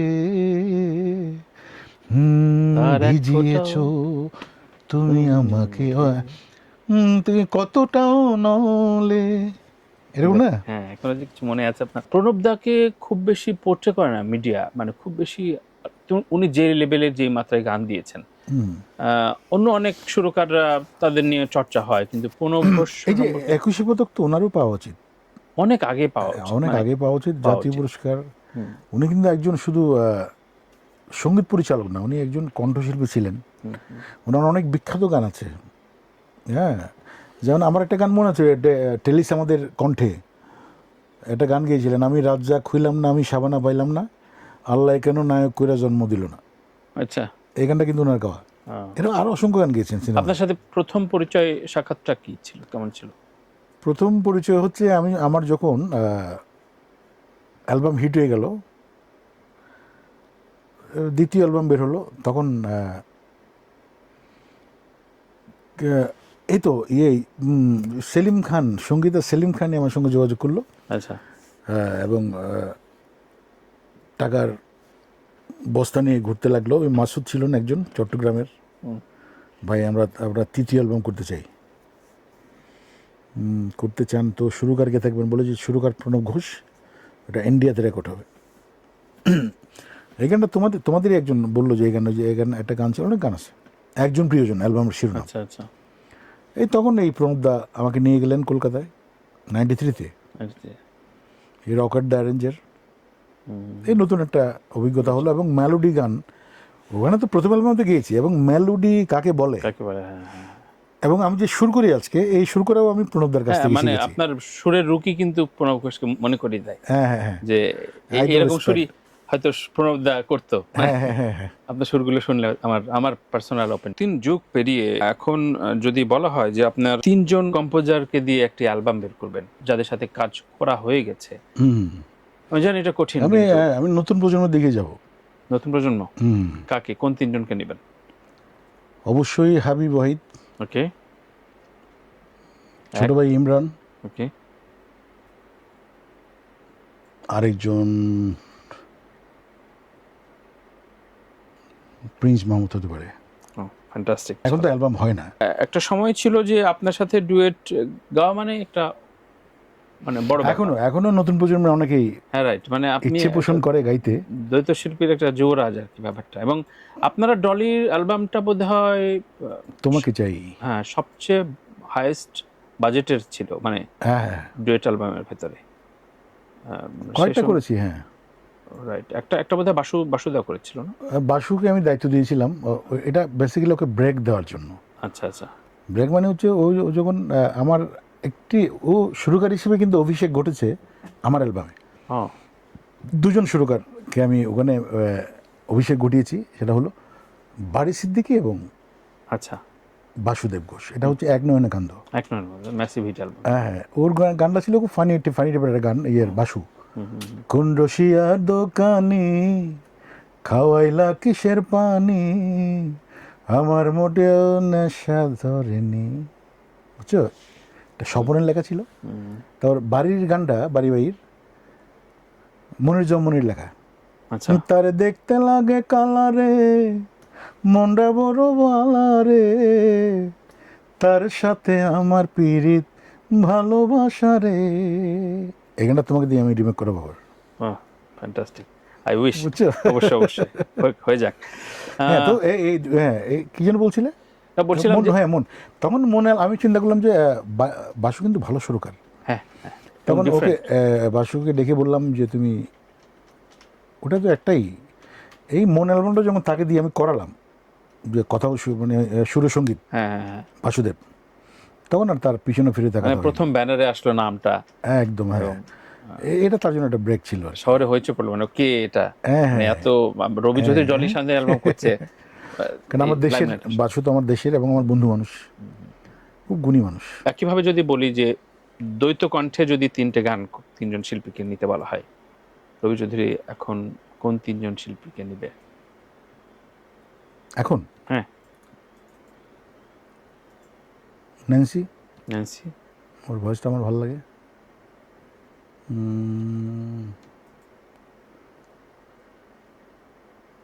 মানে তিনজন নিতে হবে না? বা তিনজন খুঁজে পাচ্ছেন না, সেটা একটা প্রসঙ্গ থেকে যাবে যে তিনজন খুঁজে পাচ্ছেন না। আমি তো যারা ভালো গায় সবার সঙ্গে গাইতে চাই, তবে ন্যান্সির ভয়েসটা আপনি আলাদাভাবে ওর ভালো লাগে। একটা কি যেন একটা ব্যাপার আছে। ওকে, আর যাদের সাথে গিয়েছেন, হ্যাঁ, স্বরলিপি এটা খুব ভালো গায়। আচ্ছা, এ তো আপনি নতুন প্রজন্মের দিকে যে যাচ্ছেন, যাদের সাথে গিয়েছেন, ওয়ান অফ দ্য ফাইনেস্ট, মানে আপনার কাজ করে, মানে ডলি সায়ন্তনী, আঁখি আলমগীর, শাকিলা জাফর, আরো তো নাম মানে অনেক সঙ্গে, অনেক কনক চাপা, সাবিনা চৌধুরী, শাকিলা জাফর, সাবিনা ইয়াসমিন, বেবি নাজনীন, ডলি সায়ন্তনী, আঁখি, মৌসুমি থেকে শুরু করে মৌটুসি, রুকসি, কার সাথে গাইনি, সবার সঙ্গে। তবে হ্যাঁ, সাবিনা আপার সঙ্গে যে অ্যালবামটা আমি করেছিলাম, মানে এত উপরে তার ভয়েস যায়, এটা কোনো গায়িকার এভাবে যায় না স্মুথলি। হ্যাঁ, রিজিয়া পারভিনও ভালো যায়, ওর ভয়েসটাও অনেক উপরে গাইতে পারে, বেবিও তাই। অনেকের চাইতে অনেক বেশি বাজেট নিতেন। বাজেটটা কি আপনি আপনার হিট ফ্লপের ভিত্তিতে আপনি বাড়াতেন আস্তে আস্তে, নাকি এটা না? ওই সময় আসলে যে আমাদের অ্যালবাম যে কোটি কোটি টাকা বিজনেস করতো, সেটা তো আমাদের ধারণাই ছিল না। তা ঠিক, এখন তো বুঝতে পারে ছেলেপেলেরা যে এত ভিউ। মানে আমার যে প্রেম দেওয়া অ্যালবাম, ওই সময় মানে মালিক, মানে যে কোম্পানি নিজে স্বীকার করেছে 10 কোটি। ওই সময় 1 কোটি দিয়ে একটা পুরো বিল্ডিং পাওয়া যেত। হ্যাঁ, স্বীকার করছে 10 কোটি। 10 কোটি স্বীকার করেছে, তার মানে না, মুরাদ ভাই অনেস্ট মানুষ, ওই সময় স্বীকার করেছে। তো আমাদের পরবর্তী অ্যালবামগুলো এরকম যেগুলো হিট হয়েছে সাউন্ড থেকে, নিশ্চয়ই ওনারা এরকম কামিয়েছেন। তো যার অ্যালবাম যেরকম সেল হয়, তাকে তো সেরকম সম্মানই দিবেই। রাইট। তো জীবনে এখন সাকিব খানকে 3 কোটি টাকা এখানে দিচ্ছে, সেল হচ্ছে বলে না, টাকা তো উঠে আসছে। অন্য কাউকে দিবে, অন্য কেন হিরোকে দিবে এত টাকা? পুরনো প্রোডাকশনগুলো কি এখন, ওই যে আপনি বললেন যে বাউল ভাই হয়তো বলেছে আসেন না, গান করেন, কিন্তু অন্য লেভেল থেকে তো কেউ এখনো সাড়া দেয়নি। আপনি কি মনে করেন যে রয়্যালিটিটা ফিক্স হওয়া খুব দরকার? কিছুদিন আগে আগুন ভাই বললেন যে 1.5 বছরের ভেতরে এগুলো সব ঠিক হয়ে যাবে, তখন আর আমাদের চিন্তা করতে হবে না। হ্যাঁ, যদি ঠিক হয় তাহলে তো অটো আমরা পাবো, রাইট। অন্তত ইউটিউব থেকে তো আমরা কিছু একটা পাইতে পারি। হ্যাঁ, ইউটিউব না, বাংলা এখন আপনাদের গান প্রায় 55টা প্ল্যাটফর্মে সেল হয়, মানে ওয়ার্ল্ড ওয়াইড, মানে অ্যাপল মিউজিক, স্পটিফাই, আপনার কত গান আছে আপনি নিজেও জানেন। এখন মনে করো, হ্যাঁ, এখন যদি কুমার শানু সুপার ফ্লপ হয়ে যায়, গান গাইতে নাও পারেন, তার কিন্তু আর কিছু করতে হবে না, বসে বসে খাবে। এই জন্য অরিজিৎ বলে ফেলতে পারে যে আমি আর গাইবো না, কারণ প্রচুর পরিমাণ রয়্যালিটি পায় এখন এভরি মান্থ। অরিজিৎ একজন ভালো মানুষ, ও যে সোশ্যাল কাজগুলো করেন, এই যে 1000 বাচ্চা নাকি আমি শুনেছি একটা, হ্যাঁ, একটা পুরো এরিয়াতে এই শিশুদেরকে সে পালেন, এই জিনিসগুলো ভালো ভালো হ্যাঁ, এবং খুবই চ্যারিটেবল কাজ প্রচুর করে। এবং একদম সাদামাটা জীবনযাপন তার, ওই আমাদের এই আজম ভাইয়ের মতোই। হ্যাঁ, একটা ভেসপা নিয়ে 50 ভেসপা নিয়ে চলে যাচ্ছে। হ্যাঁ, নর্মালি এই কিরে কেমন আছো, এই দেখলাম আর কি আমি একটা রিলের মধ্যে। আসলে মানুষের সাদামাটাই হওয়া উচিত। রাইট। আপনার রাউজান চট্টগ্রামে একটু ফিরতে চাই। ওখানে আপনি যখন যান তখন তো আসলে আপনি অন্য মানুষ, অবশ্যই শিল্পী হিসেবে আপনার জায়গাটা থাকে, কিন্তু গ্রামের মানুষ আপনাকে কিভাবে, আপনি প্রায়ই যান, মাঝে মাঝে যান আমি দেখি। গ্রামে আসলে গ্রাম তো আমাকে টানে, কারণ আমার কত স্মৃতি ওই গ্রামের মধ্যে। হ্যাঁ, মার হাতের মায়ের খেয়েছি, হ্যাঁ ঘুরেছি, আম চুরি করেছি, তারপর অনেকে মেরেছি, মার খেয়েছি। তো ওখানে একটা আমার স্মৃতি জড়িত অনেক ব্যাপার আছে। কাঁঠাল গাছের মধ্যে হেলান দিয়ে গান গেয়েছি, গায়ক হওয়ার চেষ্টা করেছি। ওই পুকুরে এখনও আছে। আচ্ছা। ওই পুকুরে একটা ঘাট, একটা বসার জন্য একটা জায়গা করেছি। আমি ওখানে গেলে বসি, বসে বসে স্মৃতিগুলো মনে করি। আর এলাকাতে ওই এলাকার তোমার যে রোডটা হয়েছে, জি। ওটা গাড়ি যাওয়ার মতো তখন ব্যাপার ছিল না। এটা আমার কারণে রোডটা হয়েছে। আচ্ছা। এবং বিদ্যুৎ গিয়েছে আমার কারণে, আমি নিয়েছি। এই কাজগুলো করেছি, মানে মসজিদ করেছি আর একটু দূরে গিয়ে। আচ্ছা আচ্ছা, বিদ্যুৎ গেছে আপনার কারণে? হ্যাঁ হ্যাঁ, আমি নিয়েছি আমার। আপনি উদ্যোগ, হ্যাঁ, আমার উদ্যোগ নিয়েছেন। এবং সর্বশেষ যখন এই রাস্তাটা আবার নতুন করে কাজ করলো, তখন আমাকে ফোন দিয়ে জিজ্ঞেস করছিল, বা এই রাস্তার কাজটা কিন্তু করছি। তাহলে আমাকে জিজ্ঞেস করার কারণ কি? বলে যে না, আপনাকে জিজ্ঞেস করতে বলেছে। আচ্ছা আচ্ছা। তো এই জিনিসগুলো ভালো লাগে। এলাকাতে এমন কোনো মসজিদ নেই যে আমার ছোঁয়া পড়েনি, বা হ্যাঁ যে আমি হেল্প করেছি। অনেক মসজিদের ছাদ হয়েছে আমার, পুরো একটা মসজিদও আমি করেছি। তারপর এতিমখানায়, হেফজখানা, এগুলি আমার সাথে আমার প্রোটোকল ওসি গেছেন এই মসজিদ করার আগে। আচ্ছা। তারপর আমি বলেছি হ্যাঁ মসজিদ করব। পরে একটা ফ্রেম ছিল যে তোমার কাঠের, তো অনেক টিন লাগবে। তো ওসি সাহেব ছিলেন কামাল সাহেব। তো বলে যে আমি আপনার সাথে এসেছি, আমার তো কিছু দেওয়া উচিত। মানে যে এই টিনগুলো আপনি দিয়ে দেন। পুরো হাফেজখানার টিন কিন্তু দিয়ে দিল এই ওসি সাহেব। তো এই জিনিসগুলো করি আর কি আসলে। এইগুলো করলেই যখন শোনে তখন ভাবে যে লোকটার সামনে মনে হয় হ্যাঁ ইলেকশন করবে। আমরা যে no no no no no. এই যে জামাতের যে হলো জহির ইসলাম, সেও আমার, তার সাথে আমি ফুটবল খেলেছি ছোটবেলা নেই। আচ্ছা আচ্ছা। হ্যাঁ, তো আপনার এলাকায় জামাতের এমপি হয়েছে? হ্যাঁ হ্যাঁ, জামাতের 3 জন দাঁড়িয়ে ছিল, যে কারণে আমি আর কোনো ওদিকে মাথা কামাইনি, আমি যাইনি, এলাকায় যাইনি, কাজের ভিতরে ঢুকিনি। কারণ আমাকে সবাই তো আমার বিএনপির যে মানে ইলেকশন করলো, সে আমাকে দিয়ে ফোন করে শুরু করেছে যে ভাই আমি শুরু করলাম আপনার দোয়া নিয়ে। হ্যাঁ, পাপ্পা, ওই যে জাফর ইসলাম চৌধুরীর ছেলে, খুব ভালো ছেলে। আবার আরেকজন দাঁড়িয়েছে লিয়াকত চেয়ারম্যান। হ্যাঁ, ওই লিয়াকত চেয়ারম্যানের কারণে ও হতে পারেনি।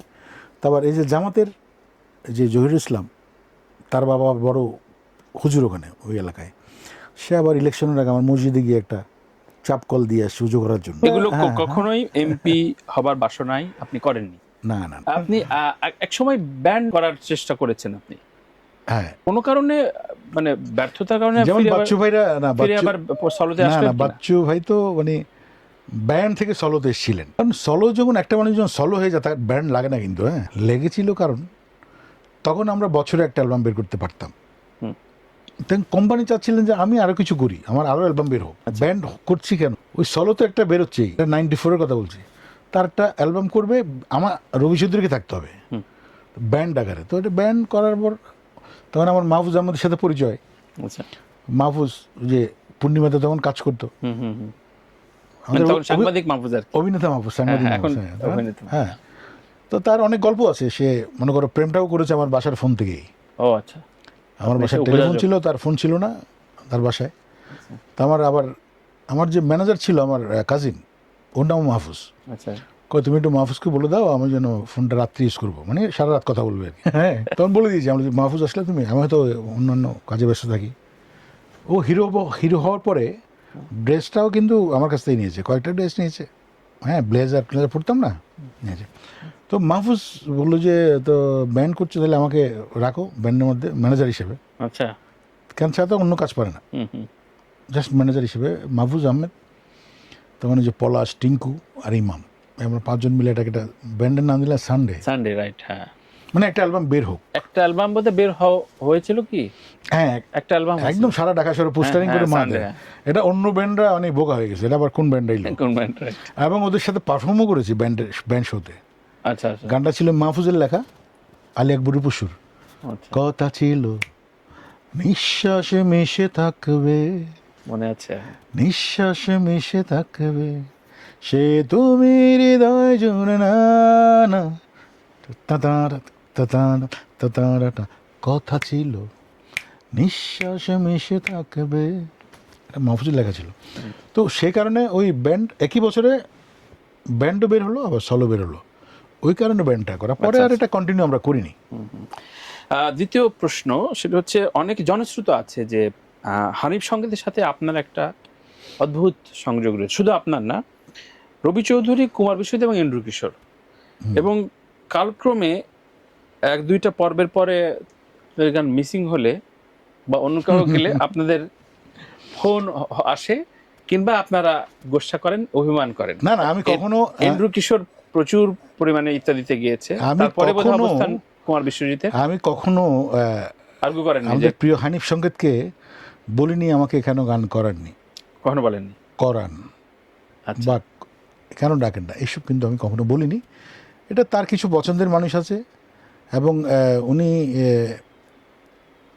যাদের রেপুটেশন ভালো জি, তাদেরকেই সবসময় ডাকেন, এবং তার পছন্দ অবশ্যই থাকতে হবে, আচ্ছা, এবং গ্রহণযোগ্যতাও থাকতে হবে। হ্যাঁ হ্যাঁ, না হয় ইত্যাদিতে না, তুমি যে 1 কোটি টাকা নিয়ে একটা চেক নিয়ে যাবা যে আপনি ওকে একটু গাওয়ান, সম্ভব না। আমি নিশ্চিত গাওয়াবে না।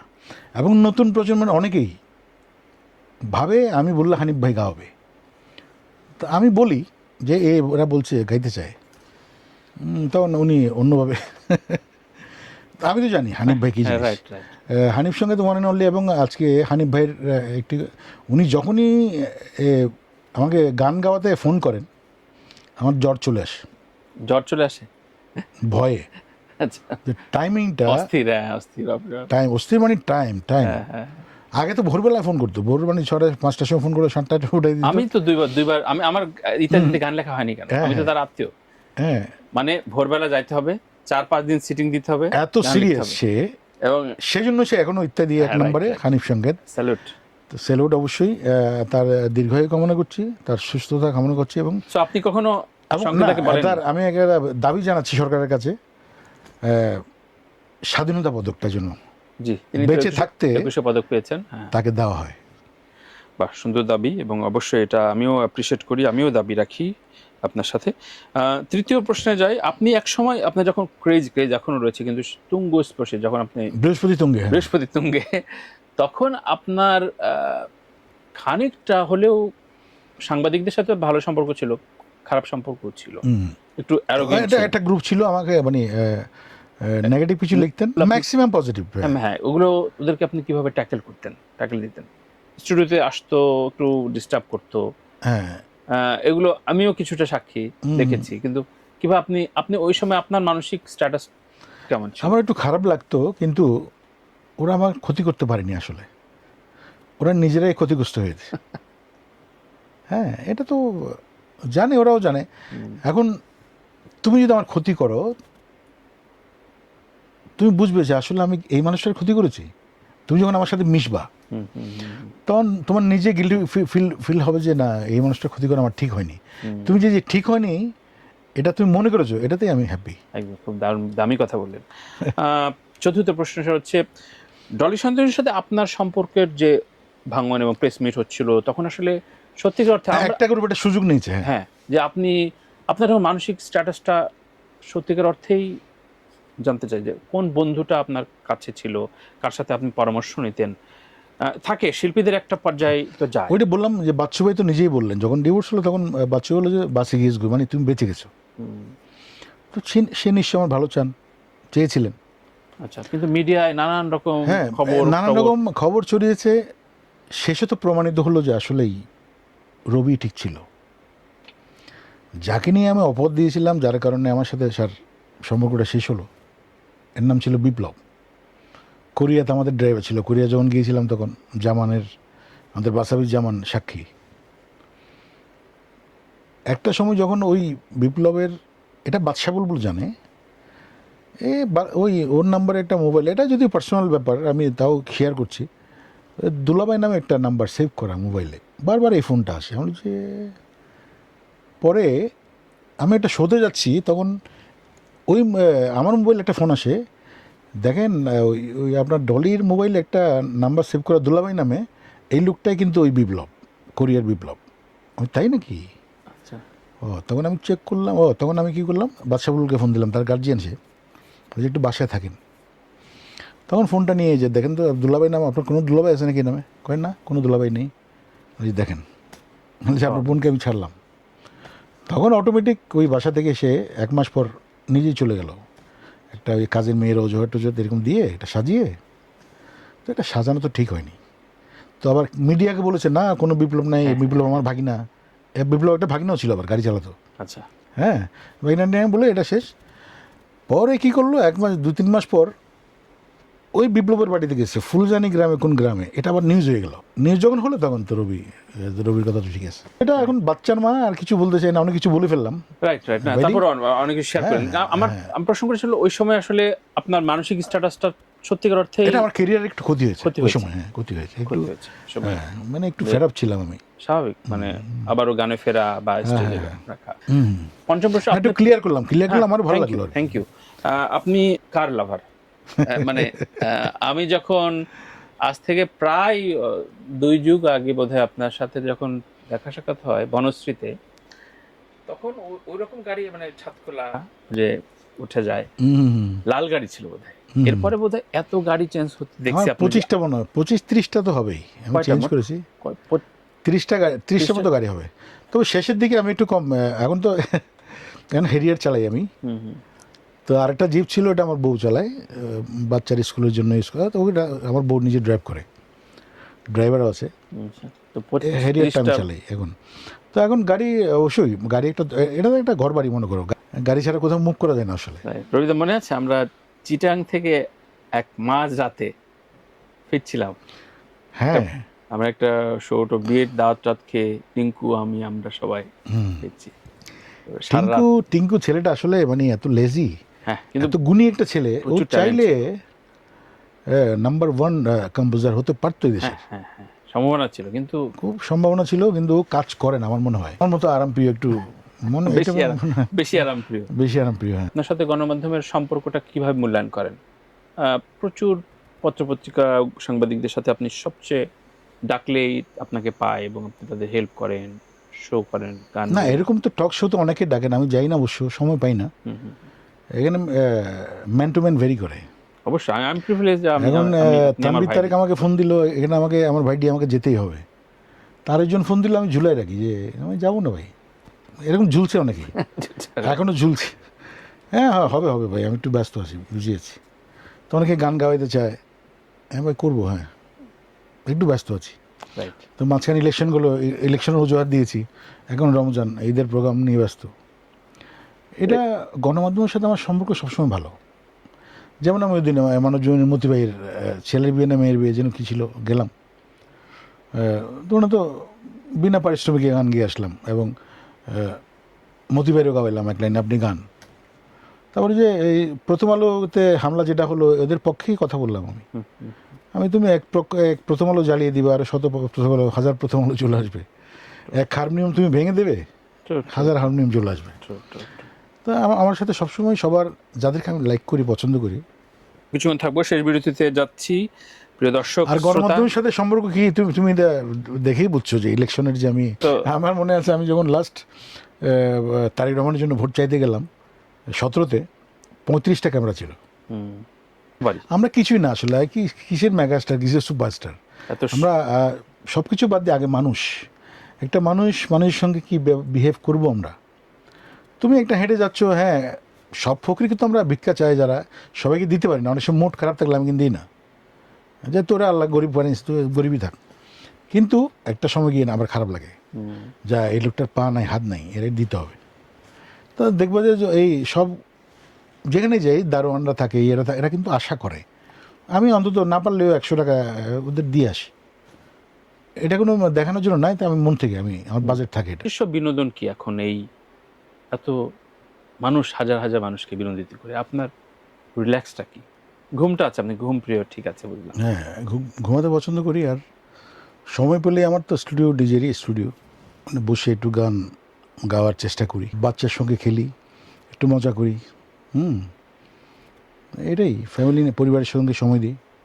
বন্ধু আসলে অনেক রকম হয়, কিন্তু তারপরেও আপনার দীর্ঘকাল টিকে যাওয়া বন্ধু টিকে, এরকম বন্ধু আছেন চট্টগ্রামে।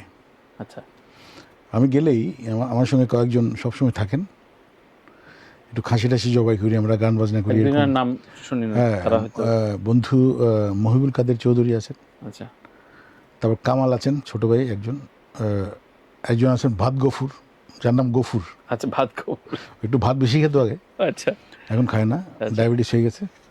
তো সে থাকে, আর আরিফুল্লাহ চৌধুরী থাকেন, এই কয়েকজন আমরা। আবার জানি আলম আছে ছোট ভাই, জানি আলমও থাকেন, লতিফ আমার ফ্যামিলির একজন। আচ্ছা।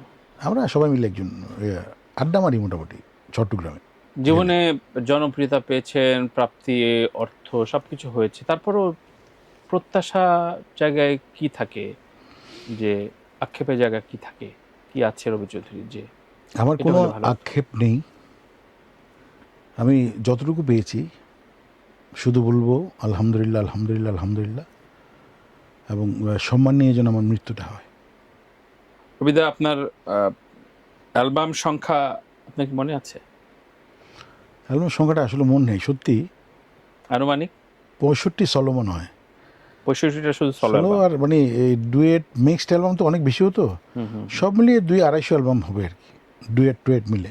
অনেক পুরনো বন্ধু বিদেশ থেকে আসলো, অনেকদিন পর দেখা, আপনার কাছে সব অ্যালবামে আছে, একটা অ্যালবাম তাকে গিফট করবেন, কোনটা দেবেন তাকে? সেটা, ওটা তো অ্যালবাম না, একটি গান হয়তো উপহার দিব, ওটা নচিকেতার কথাও সুরে। আচ্ছা, কোন গানটা? ওটা হচ্ছে বিরহের সে সুর সেধেছি, ভাঙা গড়ার খেলায় মেতেছি, বিরহের সে সুর সেধেছি। গভীর। আচ্ছা, সন্তানেরা বাবার কোন দিকটা বা কোন গানটা খুব পছন্দ করে? বাচ্চারা তো আসলে ওই ইজি মানে জিনিসগুলো পছন্দ করে, এই মধু হই, এটা গাইতে থাকে। আচ্ছা, আচ্ছা। হ্যাঁ, তবে আমার বড় মেয়েটা হয়তো ইংলিশ নাম্বার করে, ওকে তো দূরে আছে তো কাছে নেই, এই কাছে যেটা আছে আমার রোজা, ও সব গানই পারে, মানে ক্যাচিং পাওয়ারটা একদম, যে গানই হবে ও গেয়ে ফেলবে। বাবা, বাবা মায়ের একটা স্মৃতি শুনতে চাচ্ছি, যে আপনার ফেম, ছেলে জনপ্রিয়, এটা আমার বাবা ফেল করতে পারে, মানে বাবা এরা ব্যাপারটা এনজয় করতে পারেনি আমি বলবো। কারণ কি, উনি আমার স্টার হওয়ার আগেই, মানে পপুলার হওয়ার আগেই মারা গেছেন, যেটা উনি কুরবানি ঈদের দিনই মারা যান। কুরবানির ঈদ আসলে আমার এই কথাটা মনে পড়ে এবং মনটা খারাপ থাকে। ঈদের দিনে? হ্যাঁ, ঈদের দিনই মারা গেছেন। ভালো মানুষ নাকি ভালো দিনেই চলে যান, তার ঈদের দিন যদি মারা যায়, আমি শুনেছি আর কি, ওদিন কিন্তু কবর আযাব হয় না, যেমন রমজানে যারা মারা যাবেন কবর আযাব থেকে মুক্ত পাবেন ওরা, এটা শুনেছি, আমি জানি না, আমি বেশি কিছু জানি না। আমার বাবা খুব ভালো মানুষ ছিলেন, এখনো সবাই বলেন। তো মা যেখানে যান, মানে আমার ছেলে, আমি রবি চৌধুরীর মা, খুব প্রাউডলি বলে, এবং উনি সম্মানটা পায় সেই কারণে। উনি বলে, এই যে কিরে আমাকে এরকম আদর করলো, এই সম্মান দিল, আমি যে কেন দিল, ছেলের জন্য। মানে অনেকে দেখতে যায় তাকে, কোনো এলাকায় যদি কোনো ওসি যায়, ওসি আমার বাড়িতে যায় মাকে দেখতে, তারপর যারা বড় বড় নেতারা আছেন ওরা যায়। যাক, উনি ভালো আছেন, এখন একটু অসুস্থ কিন্তু এখনো ভালো আছেন। কোন গানটার কথা বলে মায়ের একটা গান ছিল ছোট, ওরা খুব শুনতো, মায়ের এক ধার দুধের দাম, কাটিয়া গায়ের চাম, পাপস বানাইলে তবু ঋণ শোধ হবে না, এমন দরদি ভবে কেউ হবে না আমার মা গো। এই গানটা খুব শুনতো। এই গানটা তো আমার গাওয়া না, এটা আমি শুনেছি ফকির আলমগীর ভাই। ফকির আলমগীরের জন্মদিন ছিল 21 ফেব্রুয়ারি, তাকে আমি শ্রদ্ধা ভরে এই গানের মাধ্যমেই স্মরণ করলাম। গণসঙ্গীতের আরেক দিকপাল। আরেক দিকপাল তো অবশ্যই। অবশ্যই বাচ্চু ভাইয়ের প্রসঙ্গটা দিয়ে একদম শেষ পর্যায়ে আছি যেহেতু বাচ্চু ভাইয়ের আপনার সাথে বসলে বাচ্চু ভাইয়ের প্রসঙ্গটা টানি আমি। বাচ্চু ভাই খুব আদরের ছিলেন, আপনি খুব ভালোবাসতেন। একটা স্মৃতি যেগুলো একটু বলেন না, একটা গল্প বলেন না। বিশ্বাস করো, আমি একদিন চট্টগ্রামে উৎসব বলে একটা ওই স্বপ্নের মতো সুপার মার্কেট হয়েছে, তো যাওয়ার সময় হঠাৎ করে তার ওই যে আয়ুব বাচ্চু চত্বর যেটা গিটারটা চোখে পড়লো। তো আমার সঙ্গে আমার আমেরিকা থেকে গেস্ট ছিলেন রোমানাপা, আমার বইয়ের ফুফাতো বোন। বললাম যে ছবিটা তোলো, এটা বাচ্চু ভাইয়ের গিটার। তো এটা অনেক বড় ব্যাপার, আয়ুব বাচ্চু চত্বর যে সম্মানটা দিয়েছেন। তো বাচ্চু ভাই আলিঙ্গন অ্যালবামটা যখন আমি করলাম না, সিডিতে টেনে দুটো গান আমি, একটা হচ্ছে তারে ভোলা যাবে না, স্মৃতি জুড়ে আছো, হৃদয়ে জুড়ে আছো, মোছা যাবে না, তারে ভোলা যাবে না, এই গানটা। আরেকটা হচ্ছে আমার মনটা ভেঙে টুকুডো টুকুডো টুকুডো হয়ে গেছে, সে তো অনেক ভালো আছে। এই গান দুটো আমি, তার একটা ট্যাপ রেকর্ড ছিল এরকম এই সাইজের, বুঝছো তো। রবি কি খবর, আমি গানগুলো শুনেন না একটু দেখেন। এই গান দুটো শুনলো, সে চোখ বন্ধ করে শুনলো, শুনে বলে যে আমি একটা তোমার অ্যালবাম করতে চাই, তোমার এই ভয়েসটাকে আমি কাজে লাগাবো। পরে তো আর কাজ করা হলো না, বাচ্চা ভাই চলে গেলেন, এই খারাপ লাগে আর কি। সত্যি আমরা অনেক আন্দোলন করেছি একসময়, তুমি ছবি টবি দেখেছো মনে হয়, ওই মিউজিক নিয়ে।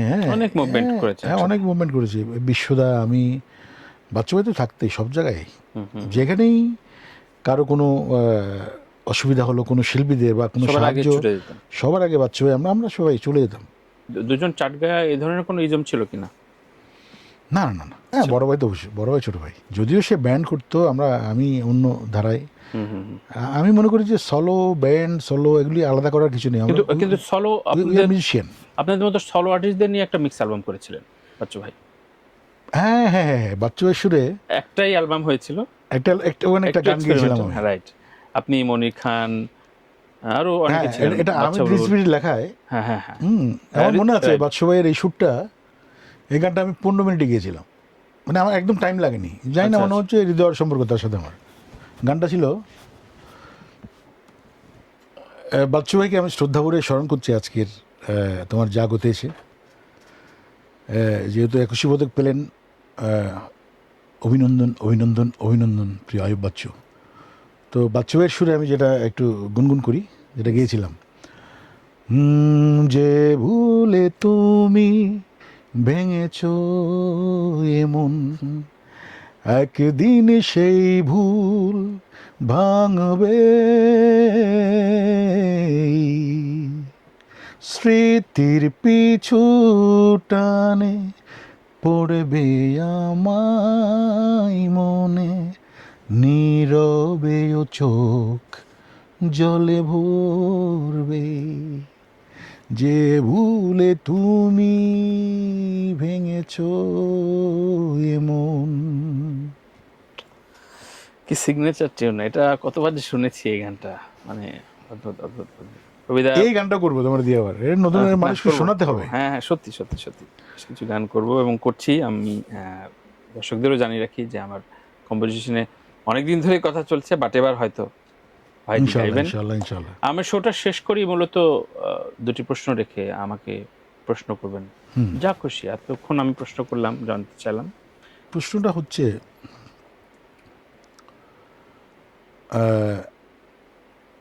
আমাদের প্রধানমন্ত্রী দিয়ে করি। আচ্ছা, আমাদের নতুন প্রধানমন্ত্রী, আমাদের বাংলাদেশ জাতীয়তাবাদী দলের প্রাইম মিনিস্টার, তার কাছ থেকে তুমি কি আশা করো? কঠিন প্রশ্ন। একদম সাধারণ মানুষ হিসেবে, হ্যাঁ, একদম মনে করো রোড লেভেলের একজন, তুমি একজন নাগরিক দেশের, তুমি কি চাও তার কাছে? তার কাছ থেকে যেই চাওয়ার জন্য আমি মূলত ভোটটা দিয়েই বলেছি সবার আগে বাংলাদেশ, এটা স্ট্যাটাস লিখে ফেলেছি। তার মানে আমি কাকে ভোট দিলাম জানিয়ে দিলাম। তো ওইটা দেওয়ার পর অনেকে প্রশ্ন করেছে, কিন্তু ওই ওই সাধারণ মানুষ ওইভাবে যে মুক্ত মনা যে বাংলাদেশ তো আসলে খুবই লিবারেল কান্ট্রি। দেখেন আমরা যতই বলি, আমাদের কখনোই, আমার মা বোরকা পরেন কিন্তু পরেশগার, কিন্তু উনি সংস্কৃতির সাথে খুব জড়িত, বই পড়েন, শরৎচন্দ্র যেমন পড়েন, গান শোনেন। এই যে আমাদের কালচারটা তো এমনই, এই বাংলাদেশটা যেন সমৃদ্ধ করে টিকায় রাখে, এটা খুব জরুরি। মানে এটা একটা বড় যুদ্ধও কিন্তু আমাদের সংস্কৃতি। দেখেন আমরা সব জাতির মানুষ, আমাদের প্রচুর ভ্যারাইটি আছে। এই যে আমরা কেন শুধু মানে শুধু ইসলাম করলে হবে না, আমরা হিন্দু, বৌদ্ধ, খ্রিস্টান ওনারাও আছেন। একদম।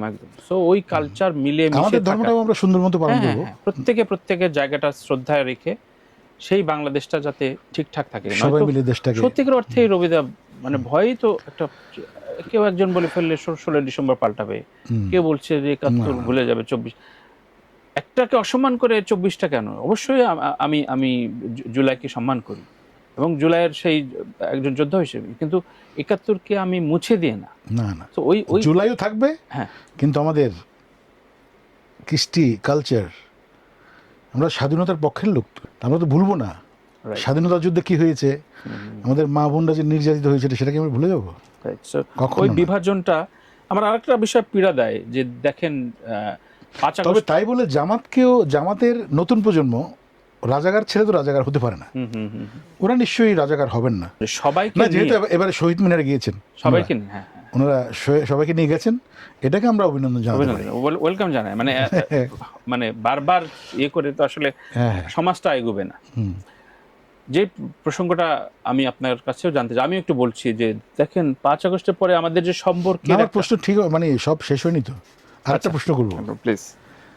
আমাদের মানে সঙ্গীতাঙ্গনটাকে কোন লেভেলে দেখতে চাও? আর যারা নতুন প্রজন্ম, কেউ গান গায়, গান হয় না তাদের, এবং যারা অন্যের গান ধার করে গাচ্ছে, ওদের সম্পর্কে তোমার কি মন্তব্য? খুব গুরুত্বপূর্ণ প্রশ্ন করছেন রবি ভাই।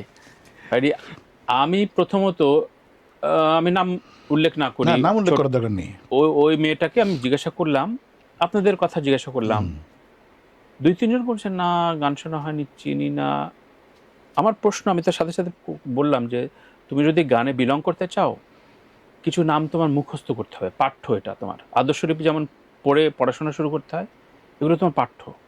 তোমার হিস্ট্রি, আমার সোনার বাংলা জাতীয় সঙ্গীত লিখতে পারেনি বলে চাকরি হয়নি। কিন্তু আমাদের নতুন প্রজন্মকে হঠাৎ করে উন্নাসিক হলে চলবে না। মানে এটা অনেকে ছেড়ে দেয়, না এই সময় তো ইংলিশ মিডিয়ামে পড়েছে, তো ওরা আসলে আব্দুল আলিমের নামটা ওইভাবে মনে করতে পারে না। থাপ্পড় লাগানো দরকার, মানে কষায়। তুমি যদি সংস্কৃতি বিলং করো, অবশ্যই এই মাটি, এই কালচার থেকে শুরু করে আব্দুল আলিম টু মানে কুমার বিশ্বজিৎ, রবি চৌধুরী, আমরা তো যোদ্ধা, আমরা তো অডিও ইন্ডাস্ট্রির জন্য যুদ্ধ করেছি। হ্যাঁ, এদের নাম জানতে হবে, এদের গান, এদের ক্যারিয়ার সম্পর্কে তোমার পড়াশোনা করতে হবে, তারপরে তুমি মিডিয়া ফেস করবা, গান গাবা। এইটা খুব জরুরি, এটা বোল্ডলি বলা উচিত। ওদেরকে আমরা ছেড়ে দিই, মানে ঠিক আছে অনেক প্রতিভাবান, তো একটু বেয়াদব হলে সমস্যা নাই, সমস্যা আছে, বেয়াদব তুই হবি কেন? তুই আগে শিল্পী, কিন্তু মানুষের পর্যায়ের চাইতে একটু উঁচু পর্যায়ে বলে তোকে শিল্পী বলছি, বেয়াদব হওয়া যাবে না, যেটা উল্লেখ করলাম আমরা আমাদের সাথে। তার মিউজিক ইন্ডাস্ট্রিতে ভাই আমি দেখতে চাই যে ওই একটাই কথা, আমি যেই ফাইটটা হামিন আহমেদ সহ যে বিএলসিপিএস দিচ্ছেন, আমিও এটার সদস্য, আপনারা সবাই এটার সাথে আছেন। রয়্যাল দেখেন, আপনার গান আপনি নিজেও জানেন না, 55টা প্ল্যাটফর্মে এখন বাংলা গান সেল হয়, প্রত্যেকটা অডিও কোম্পানি কিন্তু সেল করে। আপনারা দেখেন শুধুমাত্র ইউটিউব আর ফেসবুকে যাচ্ছে, কিন্তু রেভিনিউ জেনারেট করছে 55টা প্ল্যাটফর্ম থেকে। আমি মানে নাম ধরে বলতে পারবো, কিন্তু বলছি না, একটা অডিও কোম্পানি আপনাদের গান শুনে প্রতি মাসে রেভিনিউ তোলে 10 কোটি টাকার উপরে রেভিনিউ তোলে। টেন্ডু কিশোরের গান আছে, কুমার বিশ্বজিতের গান আছে, রবি চৌধুরী গান আছে, তপন চৌধুরী গান আছে, কিন্তু ঈদে আপনাকে একটা পারফিউমও পাঠায় না। তো সো ওই বাংলাদেশটা ইন্ডাস্ট্রিতে দরকার, যে যেদিন আপনি একদম ক্লিয়ারলি জানতে পারবেন এ মাসে আমার ঠিক আছে, আমার এই যে 20 লাখ টাকা আসছে, এবং এটা হচ্ছে। আমার এক ছোটো ভাই এই যে চট্টগ্রামে, ও স্টুডিও আছে ওর, তা আমার একটি গান ওই লাইভে গিয়েছিলাম কোথাও হয়তো কোনো চ্যানেলে, ওখান থেকে নিয়ে আমার একটা ছবি নিয়ে এসে ব্যাক স্টেজে দিয়েছে। হ্যাঁ, ও $150 পেয়েছে। বলে যে আপনি কেন বসে আছেন, আপনি কি আপনার এই গানটা দিয়ে আমি $150 গান করলাম। True true true. সো ওই বাংলাদেশটা দরকার, ডিজিটালি সত্যিকার অর্থেই ভায়াবল একটা বাংলাদেশ দরকার। থ্যাংক ইউ রবিদা। এবং থ্যাংক ইউ ভাইডি। যেই তানভীর তারেক আমার একজন পরিবারের একজন খুবই পছন্দের মানুষ, ভালো মানুষ। কে কী বললো না বললো এটা আমার দেখার ব্যাপার নেই, মানুষ সবাই ফেরেশতা না আমরা। হ্যাঁ, আমিও যে খুব ভালো মানুষ সেটাও বলবো না, কিন্তু আমি ক্ষতিকারক না, কারো ক্ষতি করি না, কার জন্য বদদুয়া চাইও না। আমি চাই সবাই ভালো থাকুক, আমাদের বাংলাদেশ ভালো থাকুক। আর আজকে আমাকে আমন্ত্রণ জানিয়েছে জাগো FM 94.4 অনেক অনেক শুভকামনা জাগো পরিবারের জন্য। আমার ভালোবাসা, প্রতিদিন একটি করে বন্ধু বাড়াবেন, শত্রু বাড়াবেন না।